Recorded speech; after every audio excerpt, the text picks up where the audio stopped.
we're back. We're bad. You're black. I'm mad. Come on, man. If we're going, shouldn't I have a gun? No. I'm surprised you haven't heard about me. You know, I got a bad reputation. I mean, sometimes I just go nuts like now.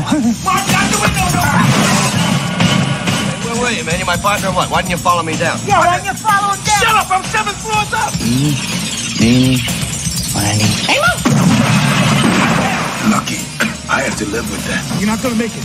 I'm gonna make it. You know, there's not enough room. You were right, you know. Yeah, there wasn't enough room. Just get off me, man. I don't want anybody to see us like that. Lethal Weapon 2. How do I know you're the police? After I shoot you through the door, you can examine the bullet. Open up.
Well, hello, beautiful people.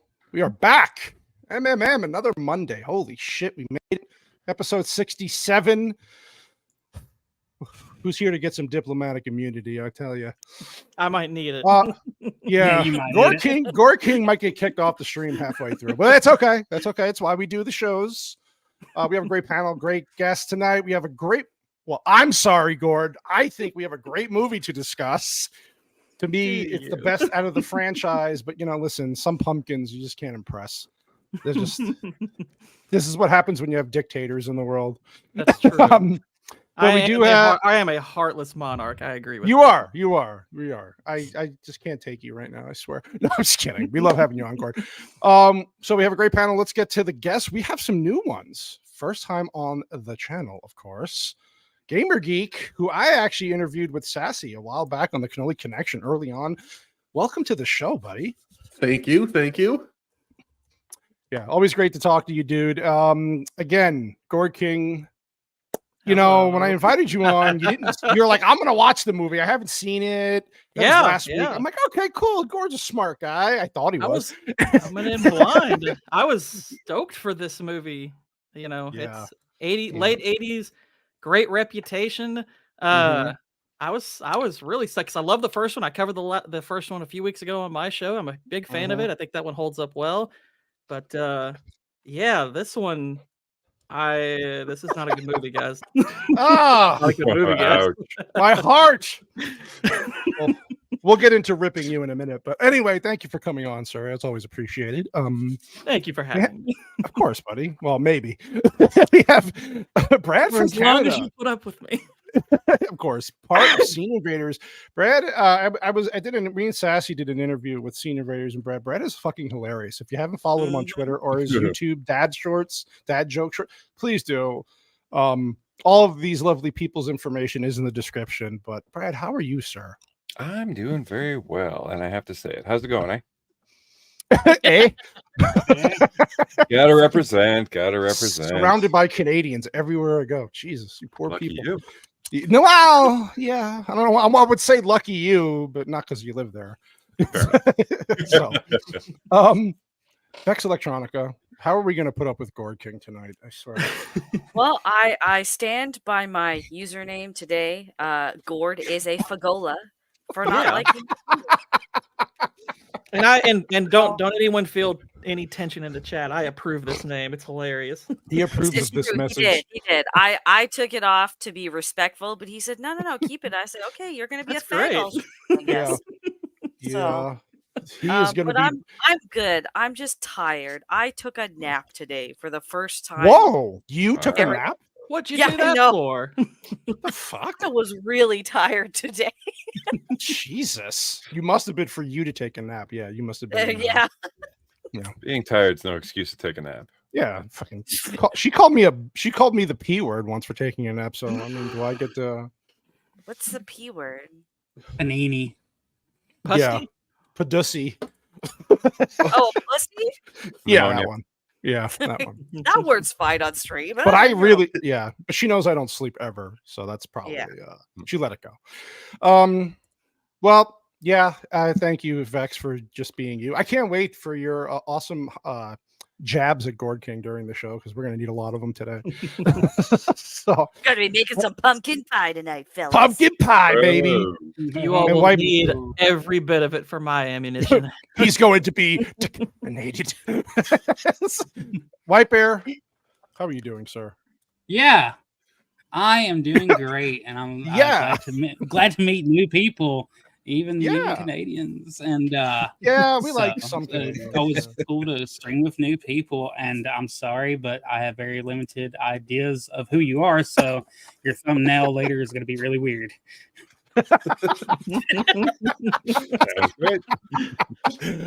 Oh God, Sorry, Weapon Brad. 2. Lethal Weapon 2. So for us old people, I mean me, obviously this came out in 1989, so I saw it probably in the early to mid 90s when it finally was on video, and then it was on cable all the time. And parents liked the movie, family liked the movie, so I got to watch it a lot. Didn't see it in the theaters, obviously, because it was rated R, and I was a little lad at the time. But I don't know how you guys feel about this. Besides Gore King being wrong, I love this movie. Now it has its issues, which we'll go through the movie and scrub through. We will talk about one big thing in particular where I have a big pet peeve about. I was discussing that with the people in the chat, or MMM crew in the chat today. But overall, this movie, I think, is the superior franchise. So I don't know how you guys feel, but I think it's the best one. I think it's the funniest one, and I think it's the best one. So I've seen the first 3 now. I haven't seen 4. And this is third for me. Until I see 4. No, Lethal Weapon 3. Lethal Weapon 3, I will admit, I saw a long time ago, so it's difficult for me to judge that one against this one. I remember liking it fine, but I was a kid. And the first one, I think, is pretty fantastic. Okay. The concept of a suicidal cop is entertaining, and now he's not suicidal; he's just entertaining. Yeah, he is. He's fantastic. Gamer Geek, since it's your first time on the show, what about you? But you just saw this for the first time, right? Yeah. Yes and no. So I saw it for the first time yesterday, but my father used to always watch the series when I was younger, but I only caught bits and clips of it. Sure. But there's a couple of scenes in here that really stuck out to me because those were the ones that I remembered from when I was a kid. Gotcha. Okay. Very interesting. Very interesting. So I guess we can just scrub along while Gord rips our soul out. I like the way the movie starts. I like how they have this trend of starting these movies with big action sequences. This to me is the funniest one because immediately you get right into Mel Gibson doing his crazy Mel Gibson thing, his Martin Riggs lunacy. He's just into the action, man. And Danny Glover's like, "Oh God, it's my wife's car, and I don't want to wreck the brand new car. Yeah, go faster!" And he's punching the seat. So I don't know. Whoever wants to start. What do we think about the beginning of the opening of the movie? It's a big action sequence. So, just a quick question before we dive into that: how much time has passed between 1 and 2? 2 years. 2 years. Years. Okay, so then, if I may go first. Of course. I gotta sit up for this. Oh. Nap's done. So the first movie was very much them establishing their relationship and gaining the chemistry, right? And now it's like 2 years on. Oh my God. Okay, you know what? Someone else go ahead. Yeah, is your cat trying to kill you? Yeah, no, go. Someone else go ahead. I'll be right all right. back. Well, no, we'll go with you, Gord, since you hate this movie so much. What did you think of the opening? in general. Well, I mean, at least as far as where we are in the movie right now, I don't necessarily mind the idea of starting this where they do with the action sequence. I personally would have preferred a little bit of setup to the chase, because this ends up being a pretty integral moment to the film. This is when this was first happening, I was like, oh, okay, this is probably just some high-speed pursuit and we'll see some funny shenanigans and then the real story will kick in. But then I saw this guy here whose name escapes me, but I know he's Drake in Aliens. So I was like, oh, well, this actually might be the main thing, because I know this guy off the top of my head. So I doubt they would get him for a do nothing sequence. But I wouldn't count this as a flaw against the movie or anything. But I personally think they should have started with a little bit of setup here. But the action itself, up to a certain point, I'm fine with. I'm glad they kept it kind of ambiguous, because you were supposed to be as confused as the cops chasing him. No, it's like I'm fine with the. I mean, they said they said basically on the radio, this is a routine drug bust, and I was like, okay. But it turns into this, and I'm like, okay, why don't you show us the beginning of the routine drug bust and then see it get a little chaotic? I'm like, okay, just maybe have like little visual cues that might hint at what's coming, or even just them. What was Gord's gay critique of this scene? That he wants more world building. He wants world building. Get Copa. World building. Where's Copa? It's a sequel, though. You don't need world building in a sequel. Well, he's trying to say that this setup with the bad guys, there should have been a little more setup. No, I'm not even saying there should have. I'm saying I think they could have, and I think given what else is wrong with this really broken plot, it actually might have helped in the long run. You're a broken but plot. this is I mean, this is I wouldn't even call this necessarily a problem at the point. It's like, this was more just personal preference. I think it would have been kind of cool to set this up a little bit more, but it's fine to start off this way. You just don't understand Richard Donner. Right. I don't understand Richard's vision. Yeah. Don't you know? Read the source material. Yeah. Martian Man will save its entire film. Martian Manhunter. I do think it's funny, though. I do think it's freaking hilarious how, like, they don't know what language it is. And they're just like, oh, what's language? Is it German? It's Japanese. Well, it's Japanese radio. Japanese radio. Yeah, what did they buy the police? And he says, like, they own everything else. I'm like, what the fuck? I'll even do a little did. bit of a defense for that part. So there's actually on IMDb's Goofs page for this, they actually consider that a flaw, that the criminals are actually on their radio talking, and they basically say, it's like, oh, why would they be talking about their criminality on the radio? I'm like, well, we don't know that's what they're talking about, actually. So I don't even that I was like, that's nitpicking to me. So I was like, we don't actually know what they're saying. So is this true, Gord? Oh my goodness. You know what? She didn't act out that orgasm well enough. I'm sorry. Just kidding. I gotta say, though, it's a pretty good chase scene. I mean, as far as action movies go, does exactly what it's supposed to do. It's entertaining. All the way up until Riggs is on foot. Well, no, man, that's the superhero moment. That's okay. So now, since he is, Riggs he is catches this guy on foot, and that's preposterous. LA traffic, man. That's preposterous because we see 2 shots of him, and he is driving just smooth right along, and I'm like, there's no way he's catching him on foot. That's ridiculous. Come on. Now, at this point, I was like, okay, whatever, fine, but that's silly. I was like, that's pretty silly. Okay. Fair enough. Yeah,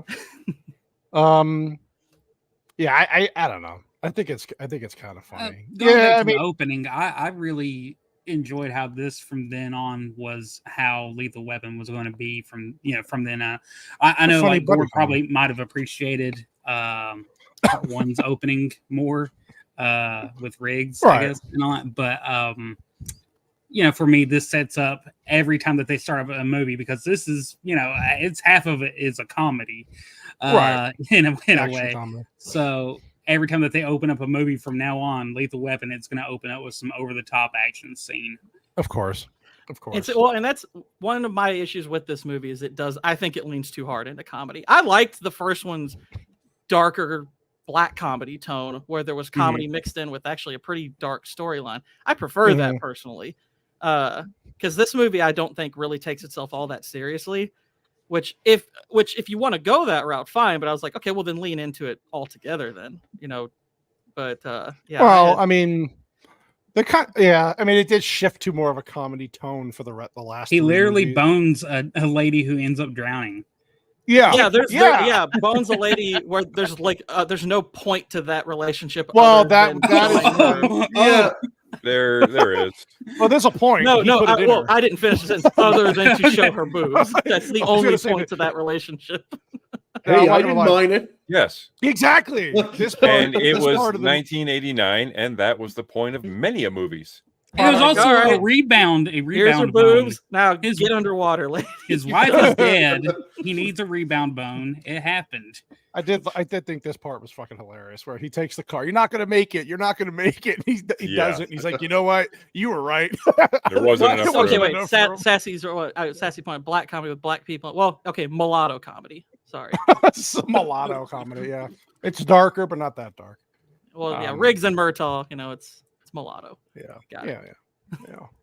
Yeah. This is where the helicopter. So they know they're dealing with something beyond just a typical drug bust, because there's helicopters, some well-funded criminals. Automatic machine gun. It's fucking crazy. And then this chase with this bad guy has the Cougarant. Cougarans. And he crashes, and of course he gets away. But he gets away because they don't see him in the car, they got and blocked. they spend about 40 seconds arguing, and I'm like, find him. Stop arguing. You're letting him get away. What are you doing? That did annoy me. That's where I was like, this is where you lean too far into comedy, and it bugs me. Right. Yeah. 1, 2, 3. That's their ongoing thing. Is the 1, 2, 3 go thing. Yeah. And then they just go on 3, or do you go on 4? Yeah. Oh, he crawled into the trunk, and then they kick the trunk open. That's a lot. That's a lot of Cougarant, man. Yeah, those are like. Maybe they should have done like a Pirates of the Caribbean thing, where any officer that takes one, they can't die. That would have been kind of awesome. That would be cool. Mix a little Indiana Jones with it too. And of course, there's a South African curse on them. South Africa. And of course, they're getting in trouble with the captain already. And then here we get Riggs into the straitjacket, where he dislocates his shoulder to get out of it. And I love how Murtaugh knows him so well that he's like, oh, what's going on? They tell him, he's like, all right, you all put your money down, because this is going to be over in a minute. He's going to win it. Okay. Now, as far as contrived is crap that they're doing this. I was wondering what the point of this was, and then when you get the payoff for it, I'm like, okay, that's because I was like, this is oddly random. Him breaking out of a straitjacket. Wonder what this is for. And then they have the payoff later, and I was like, you got to be kidding me. Oh, it pays off in many movies. Oh, it pays. Yeah, I was going to say this is even because you got to keep in mind this movie only takes place over the course of a few days. Yeah, it's so I'm like, really? He's doing a Houdini thing. We got to make sure the audience sees he can do a Houdini thing, because later in the movie he's going to need to do a Houdini thing. I'm like, and you also got to see that no matter what he does, however he does it, it always causes him an inordinate amount of unnecessary pain. Yep. Though he can still use his dislocated arm. Well, there's some issues. There's some issues. I mean, I like how he put. I don't know if this is the proper way medically to put your shoulder back in, but he's done it enough apparently that using a wall. This is a ongoing joke in all the movies with the psychiatrist going forward, that she's trying to help him. He's just joking around, playing it off. It's kind of funny. My jar's always open, Sergeant. Yeah. And then he's like, why do you do this to yourself? Who else can I do it to? None of them will let me do it to them. Line. I like that line. That was good. That was good. Yeah. And the Cougarant's missing from the evidence. And look, there's Dean Norris. It's Hank from Breaking Bad. Oh, yeah. Breaking Bad. Yeah. Yep. Yeah. You got Hank. You got Jeanette Goldstein. I mean, I was happy to see some of the cast. He was in Starship Troopers too. Mm-hmm. Had more hair though somehow. Yeah. But you got that great 1989 hair kicking around everywhere. Yes, it's beautiful. Yeah, it's beautiful. That hasn't accepted his own baldness look. Yeah, I love how his daughter before shaving your head was cool. Yeah, Murtaugh's daughter's going to be in a commercial, and of course he wants it quiet. And like, no, he tells everybody the channel and all this, and he's like, "You better not stay." I don't know. I thought the comedy was. I get where Gord's going. It was a big tonal shift. Okay, yes. Look at that car. Some of the comedy I do like. I think the strong suit of the movie is that it is funny. It's just at times it leans a little too hard into it, and I'm like, that's it's a pretty massive shift. And there's moments in this movie that should be significantly darker in tone. Darker. Well, you can tell it gets dark because the music gets serious. You know that car though. That car it has ashtrays in the in the doors. In the doorway. It smells like asbestos. Yeah, so he's fixing his garage that was smashed to shit in the first movie. Still, 2 years later, he's doing an add-on and giving himself a man cave. It seems. Yeah, he's living in a man cave. Yeah. Little I office up there. I do like. I think the line. Oh, it's a great hobby room. Now all you need's a hobby. I was like, that's good. I like that's a good line. I like that. There's a lot of quick lines. Yeah, he's got some quick humor. And I like how they're using. I did like this guy when he's shooting the nail gun. And he's like, you ever have a hammer? He's like, what's a hammer? Yeah. And then they pull the guns. I gotta check my shorts. Like, okay, so that was one of the moments where it's like, okay, the joke wasn't that it wasn't funny, but I was like, that was a little too just pure. Like, that was a full blown comedy, like borderline Abbott, the Stooges. That's what I'm thinking of. It's like that was kind of a Stooges moment, and granted, but Riggs is in the movie. Yeah, they alluded to the Stooges in the movie, and I'm like, are you trying to tell me that's what I'm watching? Is Lethal Weapon, but the Stooges? Lethal Weapon Stooges. What the hell's basically? That? Sean That Black sounds was like part of fusion. That sounds like amazing fusion. I'm not gonna lie. What's up, Boosh? Let's see you in the chat. I see you all in the chat, Mr. Goodwin, Jacob Irons. I'm sorry, I forgot to R2. I see you all there. I see, but I'm trying to not strangle Gord through the camera. Just kidding, Gord. Just kidding. No, I listen. It's fine. This is the part where the commercial's coming up, and the boyfriend. The boyfriend's there, and Okay, so did anyone else think that when you granted, you all saw this a lot longer ago than I did.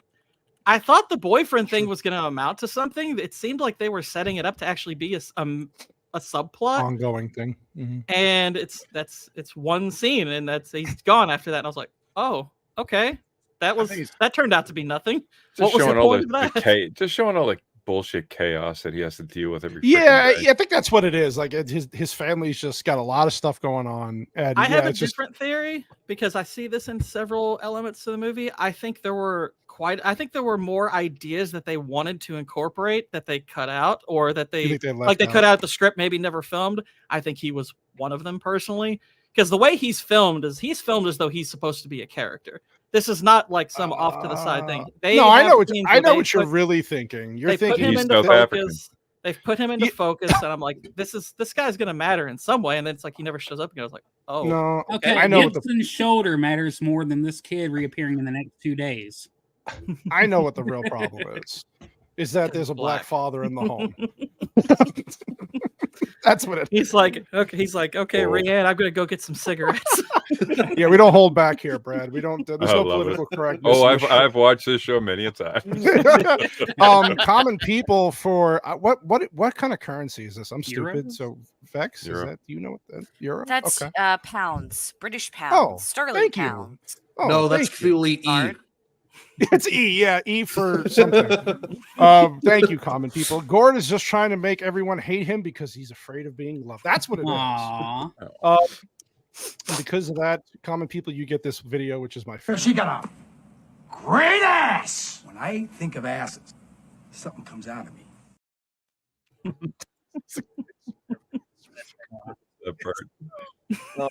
I love it so much. Okay.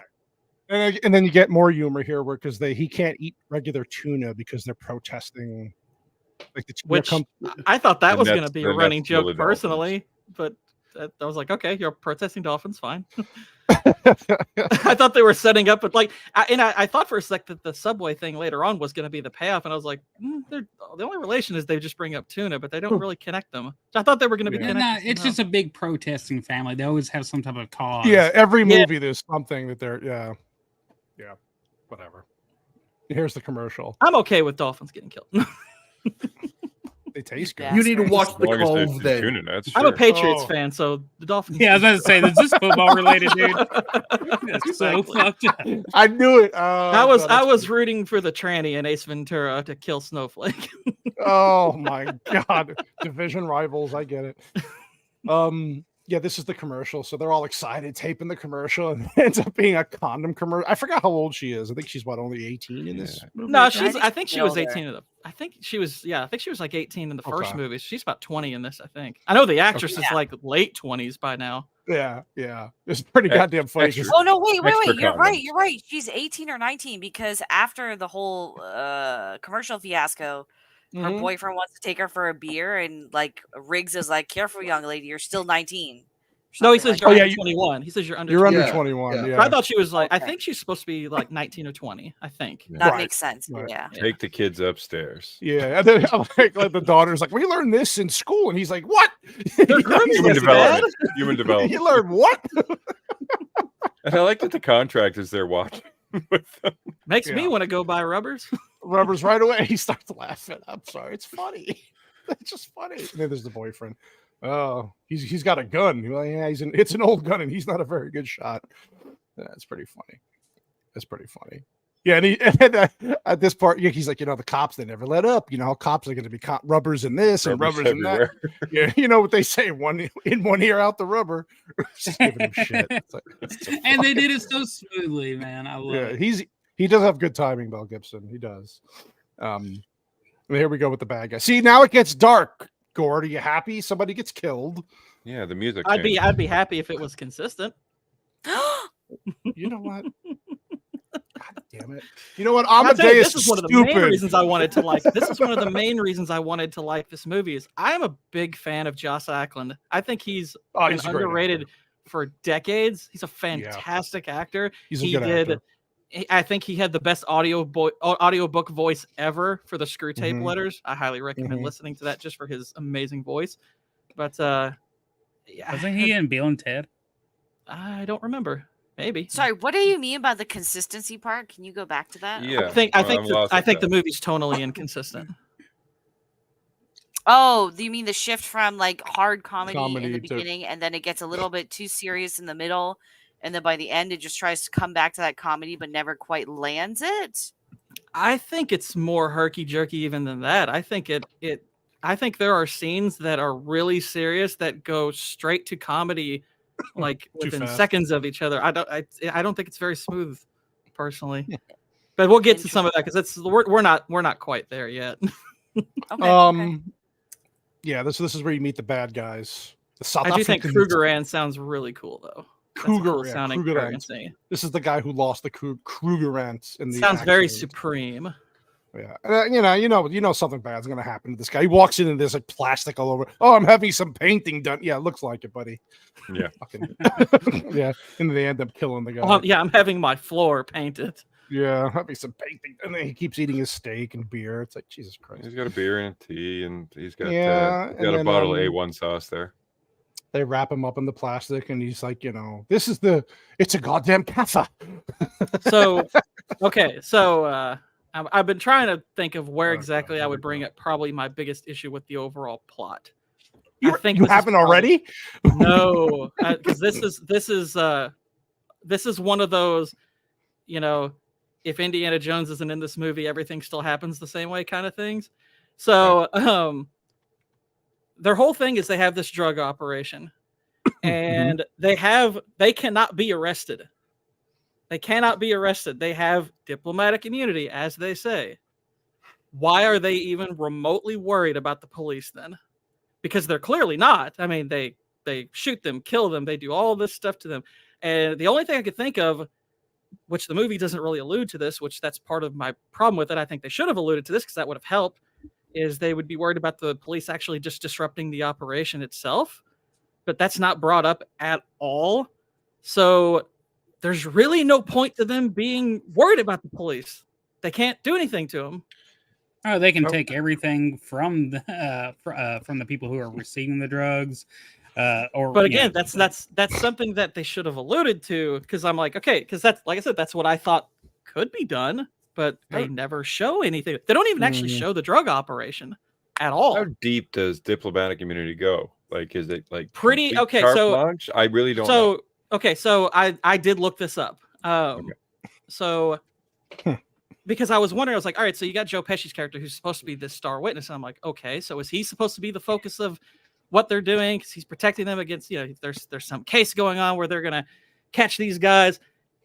They don't really bring up the case either. There's no, outside they talk about outside politics, but it never really affects the story. Never shows up. Never affects anything going on. Diplomatic immunity, what it is, how it would protect these guys is the State Department and the country they're from would have to, if they were committing some crimes, they would basically have to give the okay, like, yeah, okay, we don't want an international incident, so these guys are breaking the law. You can prosecute them as you wish. I mean, you would need that. Right. I mean, you probably could expel these people from the country, which would make sense to do, but literally none of this stuff is brought into the film. None of it. So I'm like, because it turns into a revenge plot. They don't want to. They don't want to expel them from the country because it's kind of. I think it's kill them here. I think it's kind of a plot breaker. It's like you got diplomatic immunity is your device to protect these guys, and I'm like, okay, so why are they worried about the police then? At all. Because their behavior when they are around the police is that they clearly aren't that worried about them because they're killing them and openly and kind of publicly. But it's like, why do you need to? They can't arrest you. Yeah, I was always underneath the impression that diplomatic immunity could get revoked. I mean, it sure does in this movie. Well done. But it is never explored on a legal level in the film at all. Also, I mean, it in the end, you got to remember too. I get that, and maybe I'm in the. It is just an action comedy movie, so I doubt that they went that far to thinking, hey. I don't like hearing that because Lethal Weapon 1 is just an action movie and it's good. It's well written. It's great. Okay, yeah, but sorry, this isn't lawyers. These are two cops. But I'm just saying, like, damn it, that stuff should play into it. Well, okay, so here's a scene that I do like. I think this is a good scene because they talk. Because he's part of these people's lives now, right? He basically lives at their house. Oh yeah. He's family now, and she finds a pen, and he explains this whole backstory, which you never really kind of knew what happened to his wife. So I don't know how you all felt. I thought this was a great scene. Mel Gibson plays it very well. He gives is some heart. And something about him, whatever you think of him as an actor, his emotions that he wears on his face while he's acting, they're so real. and you could just, I don't know. But I like this. I like this part. He's a fantastic actor. Yeah, he just does it well. Gore, did you have a problem with this scene now? With him explaining the backstory? They didn't cook the chili right. Yeah. He didn't put enough onions in the chili. That was a fuck ton of onions, though. Actually, there's a little pumpkin in this scene. So the first time I watched it, I was distracted by my feelings of representation. Now he likes this scene because they use his entrails. This is one of those scenes that I'm still not sure how I feel about it because he's talking about it the night of his wife's death, which we saw the last movie he was suicidal over. Him kind of chuckling over stuff. I was like, I'm not sure how I feel about it yet, to be honest. I'm not necessarily doing that to mask his like, real emotions. It's strange. Yeah, I thought it was a little odd, but I'm not necessarily against it. Yeah, but you got to think see that kind of coping is not unheard of. No, and then 2 years later too, he's also got this family that he loves now, so he has a little more to live for. He's not better. Like he's not better. He's that kind of erratic behavior would not fly anywhere. Like they just kind of let him do it. Yeah, he's not better. Dealing with the horrors of it all with laughter is actually, I think, pretty base on his character. I mean, that's as close as you can get without him just laughing maniacally in a boat with a beer and cigarettes. Yeah, because I like this little scene. I like this. Yeah, because even with all of this new attention that he's getting from this family that he's part of now, he's still alone in the end, right? He's here with his dog, and he's like, hey, this is all going to be yours. And what do you say? Like, get a bitch, raise a couple of pups, and this is all going to be yours. It's just kind of funny. But, I just like the line. I just like the one day this will all be yours. I'm like, that's just funny. That's funny. I like that. That's good. There's your Three Stooges montage here, and they show him watching the Three Stooges with the dog, and then we get the infamous "let's tie everybody up in the house." So let's threaten these people who can't arrest us. Well, It's an 80s. It's an 80s movie. Of course, they're gonna have stupid villains going into the. It's gonna be the goatee the whole. What's an 80s? Yes, it's an 80s movie. When I was watching this scene here, the only thing I could think of is what would have happened if their kids came in the room like 2 seconds earlier with all of them in right. there. Right. Well, you know, I got shot real good. I was about to bring that up, but thank you. No problem. It's a nice. Yeah. It's like, thank God that didn't happen. So they use this special word where I think Vex would have used a different one when they were talking. What? Which, by the way, when you said decaffeinated, it's decaffeinated. That's what he says. Decaffeinated. Yeah, I know. That's okay. I was like, why are you leaving out the racism? Come on.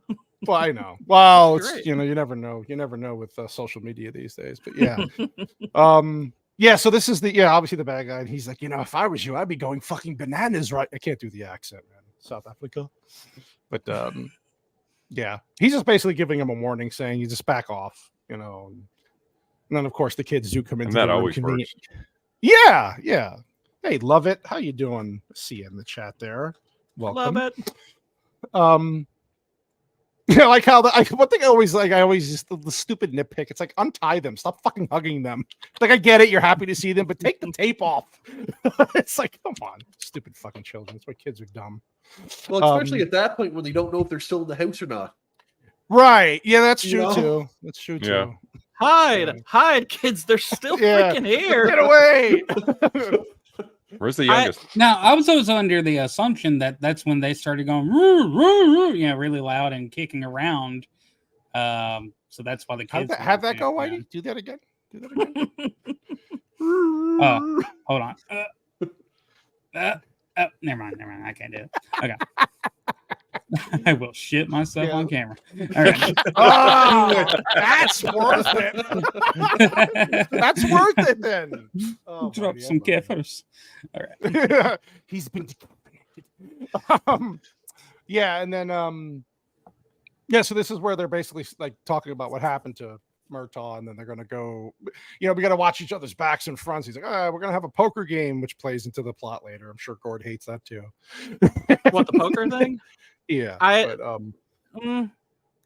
no, it's not necessarily. I would just have a question for it, but it's not necessarily bad. Yeah, and this is where we get they're being told that to give them some time off away from all this bullshit, they have to go and protect a material witness for the government, and we all know who that is. Which just happens to be connected to this case. Little convenient. To this case. Little convenient. Yeah. You know what? I will admit I did find that a bit of a stretch. Yeah. You know, there is. There's definitely things, yes. Like I even said, there's things that I'm starting to notice that I didn't before. I was like, oh yeah, that's kind of like. Everyone, that is supposed to. Look, I'm not trying to ruin this movie for anyone. I'm just. You already ruined it. It's over. You ruined it. It's over. I'm just being honest. Good night, everybody. Yeah, fuck the stream. We're done. Everybody, let's go. Never watch this movie. Just watch one. I do like this part that was funny where, you know, the captain's telling Rids, like, you know, I've learned not to say I don't give a fuck. That's why I don't have an ulcer and all this. And then hey, Riggs, what does that say? The sign. He's like, it says what that says, but I don't give a fuck. Like, come on, that was pretty funny. That's a good line. I like it. It was a good one. The dialogue is often the strong thing about this. Now, I do find it at least a little bit better that when they're told to stay away from the case for a little bit, just back off a little bit, then they do run into something that drags them right back in. Pushes them right back in. Yeah. Just when I thought I was out. But yeah, it was some it was a little convenient. Yeah. It's okay. It's that convenient, and there's another one right here. So that guy who just showed up and took the cart from room service. So basically, if Riggs and Murtaugh arrive 3 minutes later, Joe Pesci's dead. I timed it. It's 3 minutes. Oh my god, you sat there and timed it? I was curious because I was like, wait a minute, I was like, so what if they got here later? I was like, is this done in real time? Well, it is, and I was like, okay, let's timestamp it. It's 3 minutes. They got there if they're 3 minutes later, Joe Pesci's dead. So you would have rather than have a sleepover for the night and kind of relax and get settled an down? hour would have sufficed. It also does little annoys me a little bit that he refers to a Beretta as an automatic. I was like, what, dude? Come on. Well, no. Do your gun research, people. A Beretta's not an automatic. I bet the kid's got an automatic. I think Joe Pesci's well. First of all, I think Joe Pesci's a great actor, and no matter what he's doing, drama or he. I know Gord probably hates this. I thought he was fucking. No, I like Joe Pesci in this. I do like him in this. He is fantastic. He's like if Ben Shapiro were more interesting. Ben he kind of reminds me of Ben Shapiro in this. See, okay. Facts don't care about your film. Out there. If there were people out there who recommended this film, unlike Gord, the people from Office Space would know how to launder money. Yeah. Oh, that's true. Yeah. Okay. Yeah, so immediately you get that he's just kind of this Weasley, kind of just pushy. He's smart, but he's got that typical. He's good with the money. Yeah. And I like how Schmarmy. we're gonna take that big room. All my stuff's in there. You know, they give him the look, and he's just like, okay, fine. Everything's for free. Okay. Joe Pesci's fucking great. There's Gord's fucking waiter. 3 minutes. 3 minute warning. Convenience walks in. Plot convenience walks in. Convenience walked in 3 minutes ago. This is inconvenience. Oh, and more. Speaking of convenience, 7th-floor fall. 3 guys all survived. That ain't happening because there's a pool. There's water. There's always 7 floors, and they all survived. They'd be lucky if one made it. That's death. You just don't like joy, do you? Just don't like joy. It's almost like every action movie based, and also comedy movies. But what frustrates me is like, why not just put it on the 2nd floor and then it's fine? 7, you go. No, we got to do 7 floors. Yeah, because in the 80s, it was bigger.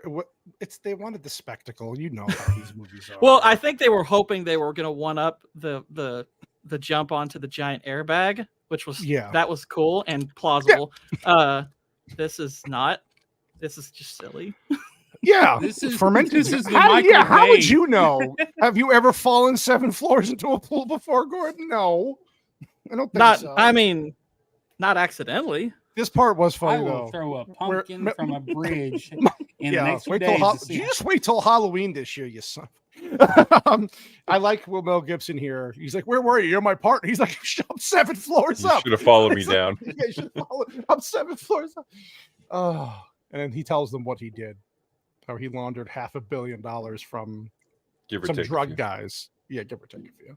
Can I please have some gauze for my? Would you please shut the fuck up? Look at this guy's face right here. Is he constipated or angry? Constant angry. He was eating a steak before, so maybe it backed him up. I don't know. And I like how he's pissed off, and this guy in the background here is like, he's like, "What are you doing?" He's like, "I'm making sure I'm not standing on plastic." On plastic. And they go, I like Subtle's comment. I like Subtle's comment there.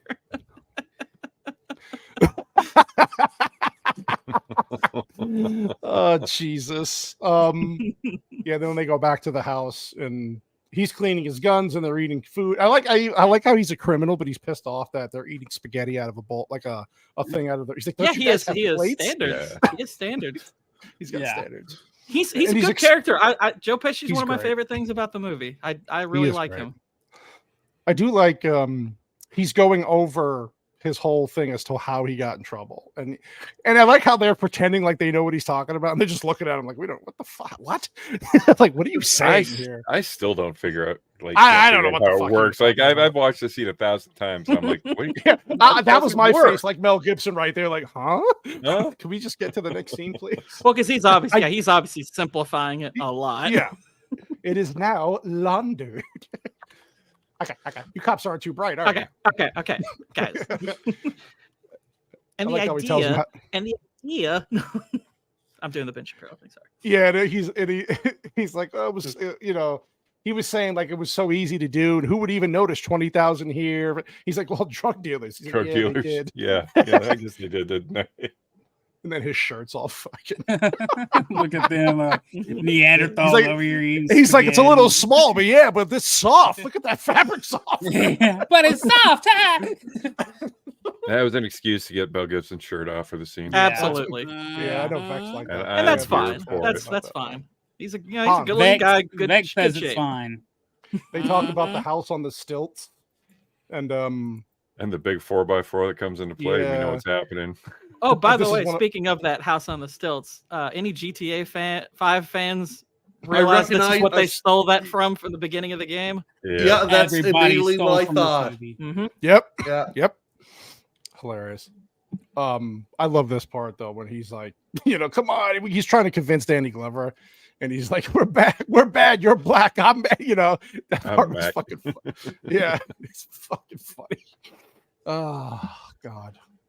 Yeah. And then they go to the house with the South Africans, and of course there's a guy towing a car in the front, which would become a big plot point here in a few minutes. I'm sure Gordon's like, "Oh, that's stupid. That's so stupid." No, it's not that it's there that bothers me. It's what happens later with it that does. But it's fine that it's there. Jesus, that's fine.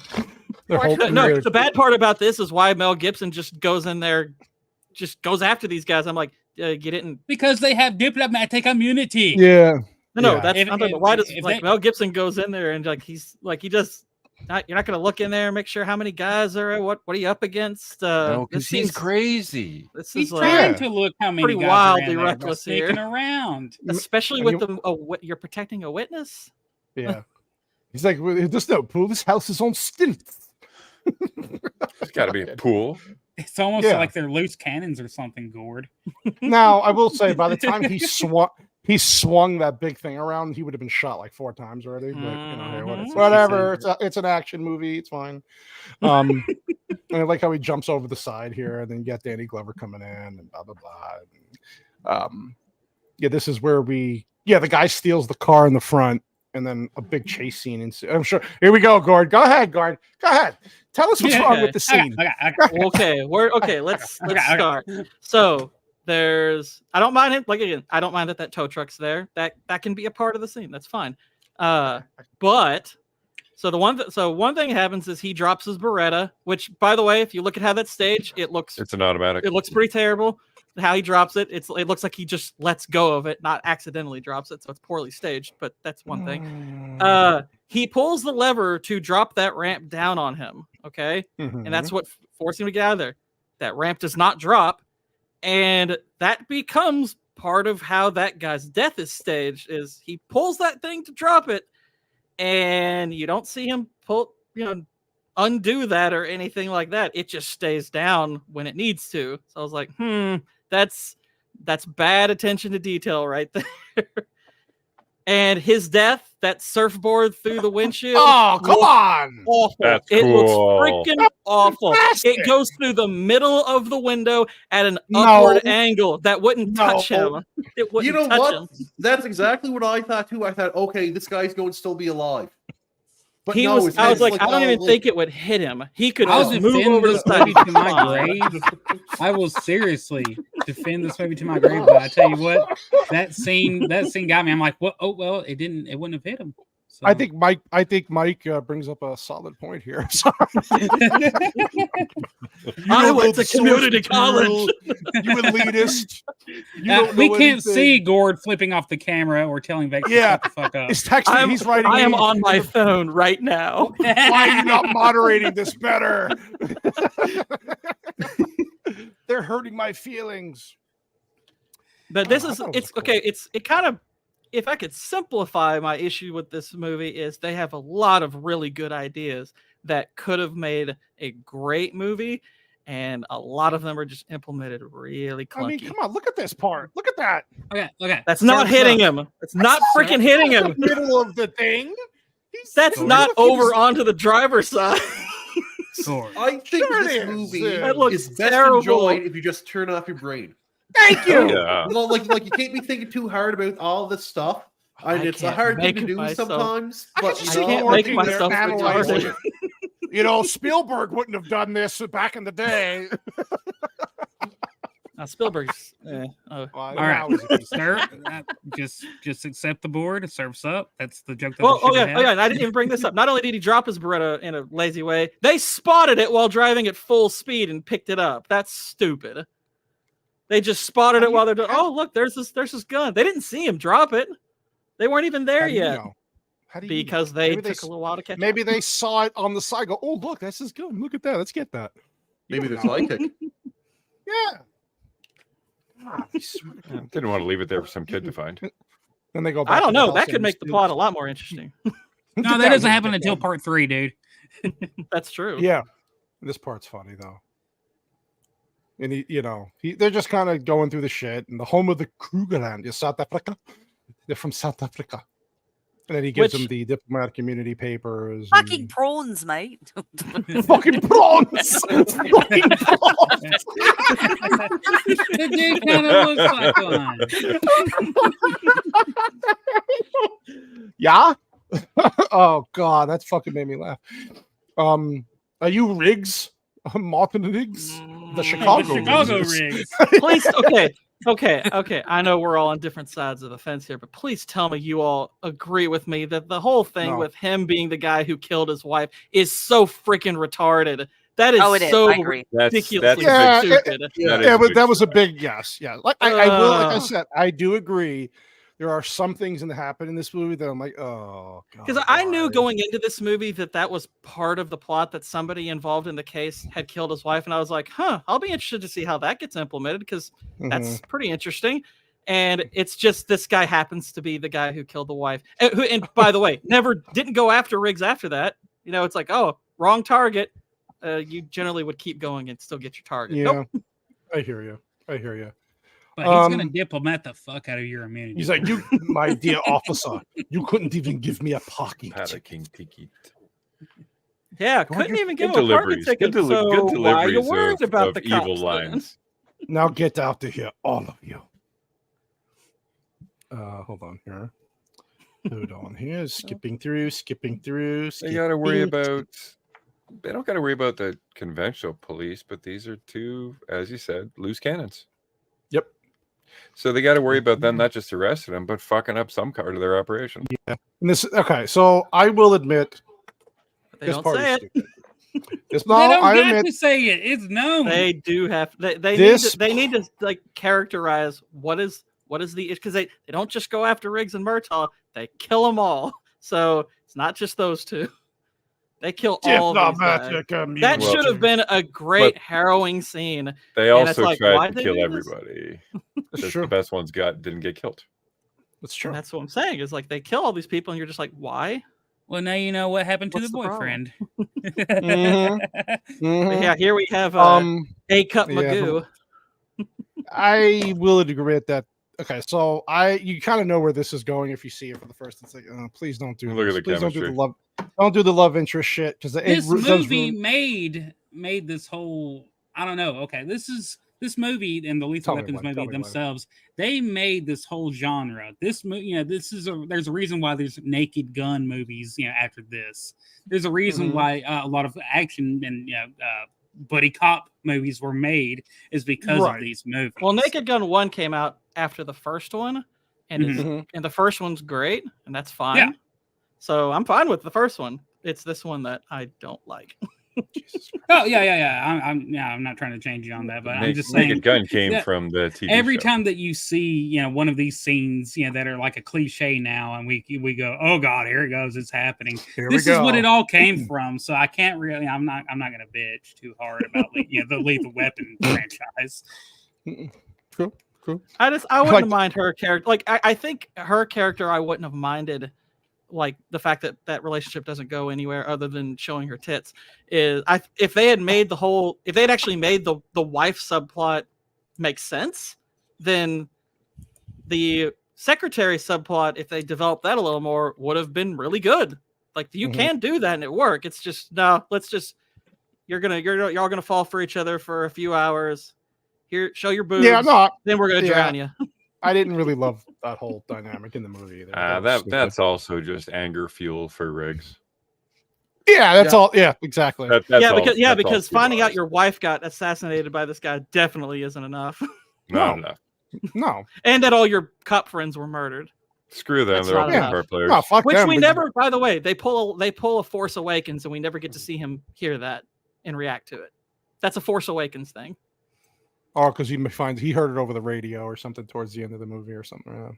He's like, I heard it on the radio. I'm like, Joe Pesci's face. You should have freaking shown that. Look at Joe Pesci's face. That's intense eyes. Yeah, dude, he is such a good actor. Dude, he's so underrated as fuck. And they're like, he's versatile. He's versatile. Gets. He's like, you brought a civilian on a bus. He's like, I usually leave me in the car. Oh, usually. Joe Pesci was standing behind them in like Joe Biden position. He just wasn't tall enough. What did he say? What did he say? I don't give a fuck. Oh, then the condom. It's a rubber tree. It's a rubber tree. It's a rubber tree. Yeah, the tree of rubbers. He starts laughing because he's like, how can you not laugh?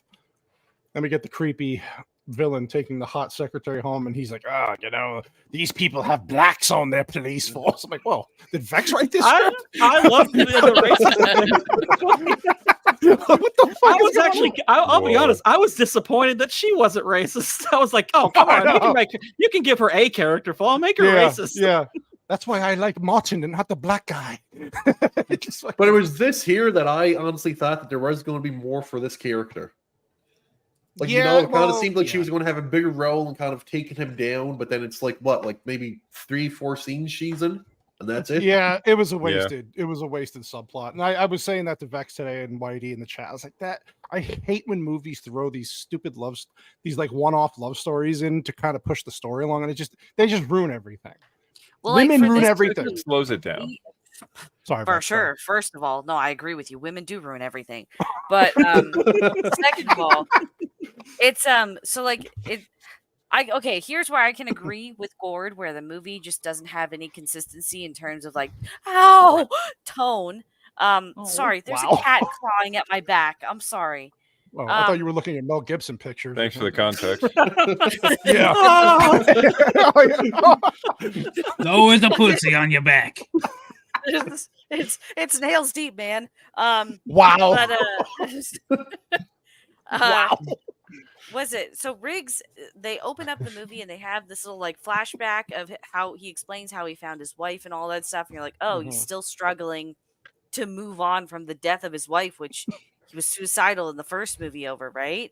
And then all of a sudden they decide to like shift away from that. He's still developing as a man. He's still trying to find his place outside of his marriage to let's just make him a babe magnet and throw like the first piece of tail that shows up in the film. And then it's a romance that goes absolutely nowhere and it throws off everything we got in the opening. Yeah. So like, I agree. Yeah. This was like the most useless part of the plot to try and develop or even throw in there. I'm with you there. Yeah. Rewatching it really stands out a lot. Like, oh, this is stupid. This doesn't need to be sticks out like a pair of puffy nipples. Which we're not. He had to bone somebody, and it couldn't be his part of it. Sorry, it's 1989, and you need a hot girl in the movie. I believe it's mandatory. That's what I'm wondering, because it is a male-oriented film. Maybe they just felt like, oh, they wanted boobs there to Our audience is male. Too homoerotic without a woman in there. Yeah. Well, it should have been Asian. Then it's a male Oriental film. Jesus Christ! Oh, and then we get the comedy again, where they go to the drive-through with Subway, a little product placement, of course. Yeah, and it worked. I ate Subway after I watched this. I know. It totally worked. And I like how they're eating, and he's like quietly in the back going, "Hey," he's trying to say, "Hey," and he goes, "They gave me tuna. I don't like tuna. I refuse." Tuna. I was very pro Joe Pesci at this point. I was like, tuna sucks. Yeah. And then the whole point of just can I give you a piece of it? They fuck you in the drive-through. They fuck you. This is such a great line read, though. My wife's a doctor. Yeah, I don't give a fuck. Oh God, eat the tuna. Yeah. Then we get the Mel Gibson. He's taunting them. I know Gord probably loved this too, where he's taunting the. Look at that face. He's like, I got this motherfucker. Trying to find something good on the radio. Yeah. And then of course he speeds off and he knows he can't give him a ticket. I'm going to shit in your police station later. You can't do anything about it. If Riggs is completely crazy, he would have just shot the son of a bitch. I'm pretty sure diplomatic immunity. I'm pretty sure that he could not just do this. That's what I'm saying. Is they everything they do in this suggests that they can do pretty much what they want. I'm like, okay, well then why are they remotely worried about the cops? And again, if they're worried about their drug operation being disrupted, show them disrupt it a little bit. Yeah, I know what you mean. Then of course he's just like, yeah, get that guy out of here. And he's like, I'm a police officer. Fuck you. Shows him his badge. And then he rolls under the thing. Yeah. And Riggs somehow knows that he's looking at this screen at that moment. Yeah. That's great. Hey, listen. Isn't that awesome? He's a good detective, goddammit. Yeah. Yeah. Well, that's the white supremacy there. It is. That's how you know they are the master race. So they know when you're looking. Him. Yeah, I like a Leo staying with him and he cleans his entire house. He's like, "What the hell did you do here? This is Nobody has to live like this." Yeah. Where's my TV? He's like, I cleaned the pan under the fridge. He goes, "There's a pan under the fridge." Oh my god. So yeah, like Pesci is a developed. He's the best written thing about this movie. He is a developed character. He has characteristics that are good. He's funny. I don't mind that he's even slightly annoying. It's like, no, but it's an endearing. No, but it works. Like, he's the best thing about this movie. Character-wise. Now we get the big scene here where nobody heard from Roger for a while. They're worried. So Martin goes over and he clears the house. And I'm up here, and then so you find out he's been sitting on the toilet for, what do they say, like 18 hours or something? Yeah. Because he's alone. All night. Because his wife he got them out of the house to protect him, and he's reading. I like how he's reading the fishing magazine. Is that the one about deep sea fishing? He's like, yeah. Well, and because they were kind enough to write down on the toilet paper, boom. Yes, boom. That was kind. I mean, look, I mean, it's silly, but it's like, okay, they do the stuff like that in action movies sometimes. It's not unheard of. Yeah. I'm willing to let that slide. So, I'll say this: most of this scene of the whole bomb thing, most of it I'm okay with, except for one huge issue here in a second. Oh, Jesus, which is here that we go. Everybody goes into that house with a live explosive. That is not freaking happening. Like, they have press in there, they have cops, firefighter, like they have probably like 50 people in that house with a live explosive. And I'm like, what are you all doing? And it's an explosive that goes off if he gets up. And they don't even necessarily know how much he has to get up. I'm like, there's no freaking way you have all those people in that house. That's a perfect like shot. That's I wonder what he's grabbing. I wonder what he's grabbing here. Look at the winds. This here is the big scene I remember watching when I was a kid. And I remember asking my dad 101 questions about it. I was like, well, what if he even shifts just a little bit? Like, what if he drops too big a turd? What if he shits himself? Yeah. If he's dropping a big log, it's over. It's over. Yeah, this is the most popular scene in the movie. Yeah. He's like, you'll be okay if you don't stand up. Well, that's a relief. Like everything else about how it's staged, the little man-to-man they have right before he pulls him off, the whole way that's set up, all that is great. But I was like, why do you have 50 people inside this house? That's retarded. That's especially retarded. Gord, can I honestly ask, like, who hurt you? Because you're taking a movie that's meant to be so lighthearted, just action-packed, like 80s, like classic fun kind of deal.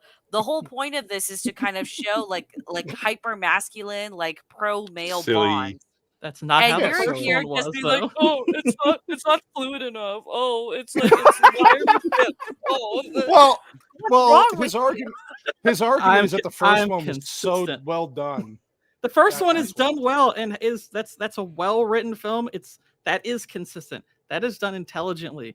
This is far too retarded, far too often. I wanted to love this movie, and I was just like, a lot of this wasn't thought out very well. Good ideas, but they needed to iron out a lot of this. They should have spent another 2 months or so on planning this out, because it gets I don't know about the production of the movie. I don't know if that's in the trivia, if it was what the exact production was, if it was rushed. I don't know. I have no idea.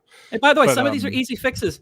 But none of those 50 people need to be in there. They don't add anything to the scene. They're just there. It's like, get them. It adds to the chaos, Gord. It adds to the chaos. You can show all that outside.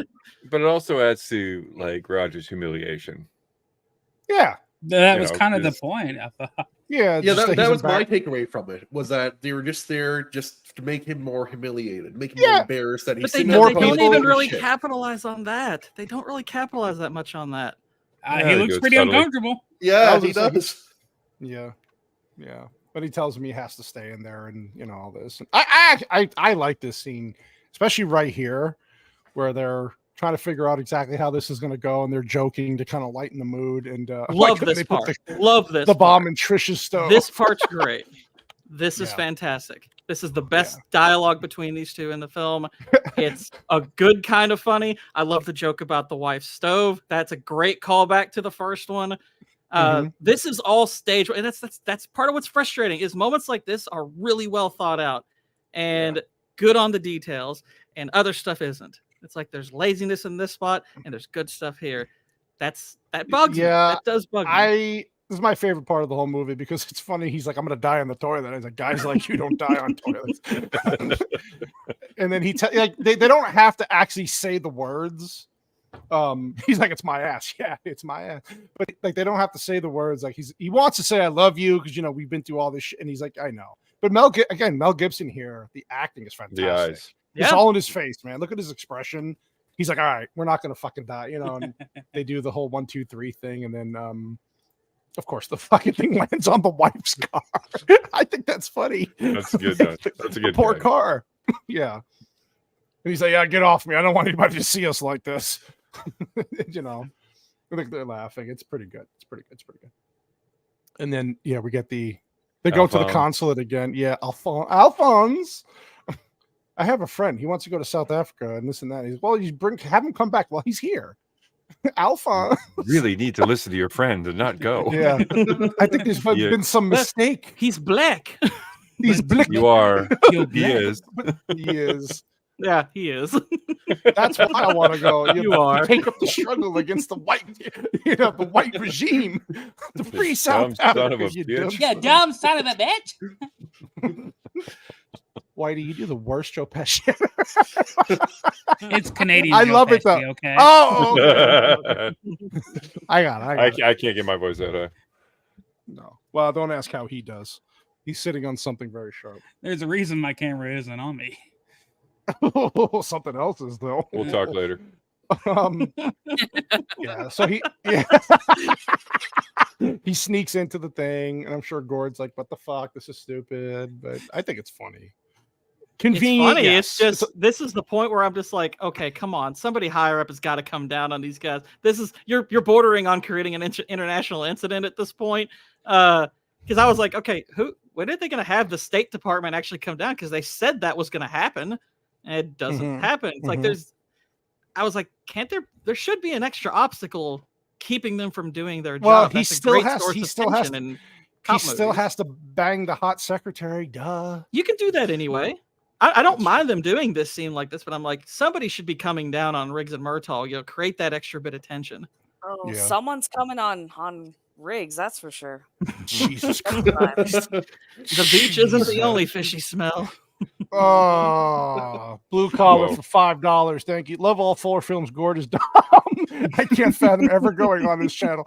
Vexes my spirit animal. Dislocated my shoulder twice in prison. Not real. Be sure to catch Blue Collar on my channel tomorrow night. Thank you for the super chat, and this is for you. Hey, boys, look what I got here. Hey, where are the white women at? That's a representation. I love that. Thank you, Blue Collar. Thank you, Blue Collar. Thank you, Blue Collar. Hey, Gooch is in the house. Fucking Gooch. You've been sleeping because you do 85 streams a week. Is that you've missed missed all my beloved takes. Another Canadian. Yeah, beloved. You missed me being the most popular person here tonight. Yeah. Show Officer Riggs to the street, and he starts kicking everybody's asses. Or the one guy. And then I like how he looks at the guy's gun. He's like, "What did you get? That South Africa?" Whatever your name is, Arjun or Aryan. He calls him Aryan. Okay, that was a good joke, but he used it twice, worded the same. He used it and a I few was like, times. he used it twice exactly like that. And I'm like, did y'all mean to do that 2 times? Did you just forget that you wrote it? You just were trying to pick a spot and you just forgot. Gord. You hate No, I just thought that was a fun. little weird. I was like, that's the same exact joke. Amadeus is stupid. How about that? That's why I don't feel bad. Is because I had to listen to Nadia basically say that for 3 hours. So I was like, That's Nadia right, emboldened me in a way. So blame her. Right. Yeah, that's okay. That's okay. I want you to fold up your tents and get the hell out of my country. Out of my country. Okay. He said, get the So fuck out. he This gives part him an was in this offer. dialogue here. Little gay. Yeah. But this part I was like, he gives him an ultimatum that they should have taken because they're trying to get out of the country. And I'm like, you know what? So sorry, finish your point. Sorry. I was just saying, it's like he says, get out of my country and I'll let it go. And I'm like, yeah, do that. Yeah. That's fine. You get to take all that money with you. Freaking do it. Well, hold on here. Gamer Geek, what do you think about this dialogue right here? Stick around and fuck your ass. I mean, my whole thing is that if they ever remade this movie today, a bunch of people would be cheering for this because they probably want Riggs and Murtaugh to be gay. They would probably champion it, right? They're like, oh my god, they are gay. There's no way they can't possibly be. The lethal weapon was in his pants all along. Especially in parts like this. Weapon for you. Yeah, especially this is Vex's favorite line. Vex texted me today. She goes, "This is my favorite line of the whole movie. This is the best part." Except she didn't use the word "kafir." I'll just say, Well, in part one, he does like try to knock him off, get Murtaugh off of them, and he says, "What are you, some kind of fag?" Yep. Yeah, he does. He does say that. Yeah. So I think he has even ground here to say. Well, he later, when he's really mad, he says he's gonna F him, and he doesn't say with them, or he just says, "I'm gonna F him," and I'm like, "Oh, okay, I like this part where he does the eenie, and he shoots the fish tank. Yeah, that's cool. I think he says Mo like in the Three Stooges way, doesn't he? Yep. Hey, Mo. Big smile. I'm pretty sure if he fired his weapon in a government building like that, it probably wouldn't go over very well. Over him. Jamma, Vex, you want to cover that one? What is a kafir? It's the N-word in South Africa. Yeah. Mm-hmm. Well, it's nigger. That's what it is. There you go. Oh, she said I'm offended. I was hoping she would say it. That's why. Good. Be offended, nigger. I poked it. Oh, you're offended? What are you, some kind of faggot? All right, so the channel's going to be turned off in about... bye, everybody. Hey, YouTube. It was great knowing you. You're going to get one of those content things that's just got like this 10 seconds. That means this part is why we're closing your channel down. I'm going to get the email tomorrow morning. Listen, because of what Vex Electronica said during your stream, listen, you kafir. Yeah. You kappa lovers. Somebody from South Africa was watching your stream. Oh my god. Blame the goddamn Canadians. We can't have this. We can't have this shit. Oh god. Yeah, this part was funny. This part when they're going over, but your blick. They're laughing. It's pretty fucking funny. Yeah, look at that. Oh, and then he's like, "Hey, there's a deli. Let's pull over and whatever." And okay, wait. Oh yeah, no. So, there's two things. One thing I really like, and one thing that's utterly retarded. It might be the worst thing in the movie, plot wise, but other than the fact that they shouldn't be after the cops, but. The Alba Varden Ava Braun line from Joe Pesci is hilarious. I really liked that joke. Like I replayed that probably 4 times. I was like, that's a really funny play on words. Because isn't that Hitler's wife? Yeah, I love that's Ava Braun, man. But the fact that Roger ran into the Alba Varden boat one day while they were recording on his boat. This boat, by the way, is from another country. And even later in the film, they say, this boat just docked here tonight. And I'm like, so he just randomly was in the same spot as this boat for this plot, an undetermined amount of time ago. This is ridiculously contrived. And he remembered seeing it too. Like he remembered the name and everything, right? Like he went. It's a ridiculous contrivance. Yeah. Roger has a boat. Roger likes to go boating. Is lazy. It perfectly makes sense. He is on the ocean all the time. Leo gets is the white bear of Week 11. On the ocean all the time and in the same port. Yeah, the cars. What other port is he supposed to go to? He's a busy man. That was port 11. You know what that suggests? At least 10 other ones. So I like. It's a big boat. You can see it from port 10. the part where they're like, let's go to this deli over here, and then Getz is like, I'll buy. He's like, oh shit, all right. And he's like, and even Riggs is like, go to the other side. No, there's no cars coming. No, it's okay. And he breaks the fucking car. Door gets taken right off, and I like how he hands him the running gag. His face is like, oh shit. And look at Danny Glover. He's like, motherfucker, why? I'm sorry. I think this was a dumb joke. I really thought this was a dumb. I was like, you have the whole back seat open, and you're. It's fine over here. It's like, yeah, okay, that was stupid. You could have just gone out the other side, which there is no. It's like there's definitely no cars on the other side. It's a sidewalk. I thought that was a dumb joke. You know what? But I only decided to nitpick it because I knew at this point they're going to be really annoyed with me. So I'm just going to pile it on at this point. I wish I was making pumpkin pie right now. No. Yeah, so this is where Riggs, if you didn't notice, when he was in the office earlier, he took the note off the desk of the name. What was it? The name of the that was the name of the boat, right? That you guys were just talking about? What was on that piece of paper? Yeah. Yep. And then here we go with the stupid fucking Yeah, a love story. I couldn't say anything. I'm like, oh, y'all can go ahead and try. I could have skipped this whole part. He follows her to the grocery store and he starts like joking with her, and he could have just came out and said, like, dude, California fruit under $1. Look at the price on that fruit. I don't mind when I don't mind where the hero, I guess, gets his dick wet. And what I don't like is that it just fucking ruins. It brings down the movie. Right, Gordon hates it already, and it could have added something to it. That's the thing. It could have added something. They just. I don't think it could have. I don't think this could have added anything. I absolutely think it could have added to his character. They were trying to incorporate the wife story. This is something you can grow him with, and if you actually connect them in a way that's meaningful, her death it's supposed to fuel his rage. And I'm just like, yeah, I don't buy it. I'm really not buying this. It's like he's reliving his wife's death all over again by the same people. After being with her just a couple of hours. This is a one-night stand. Now, I do get it. And Brad's right. He mentioned this earlier. Yes, in this time period, and even in the 90s, all the men had to have the hot. I get it.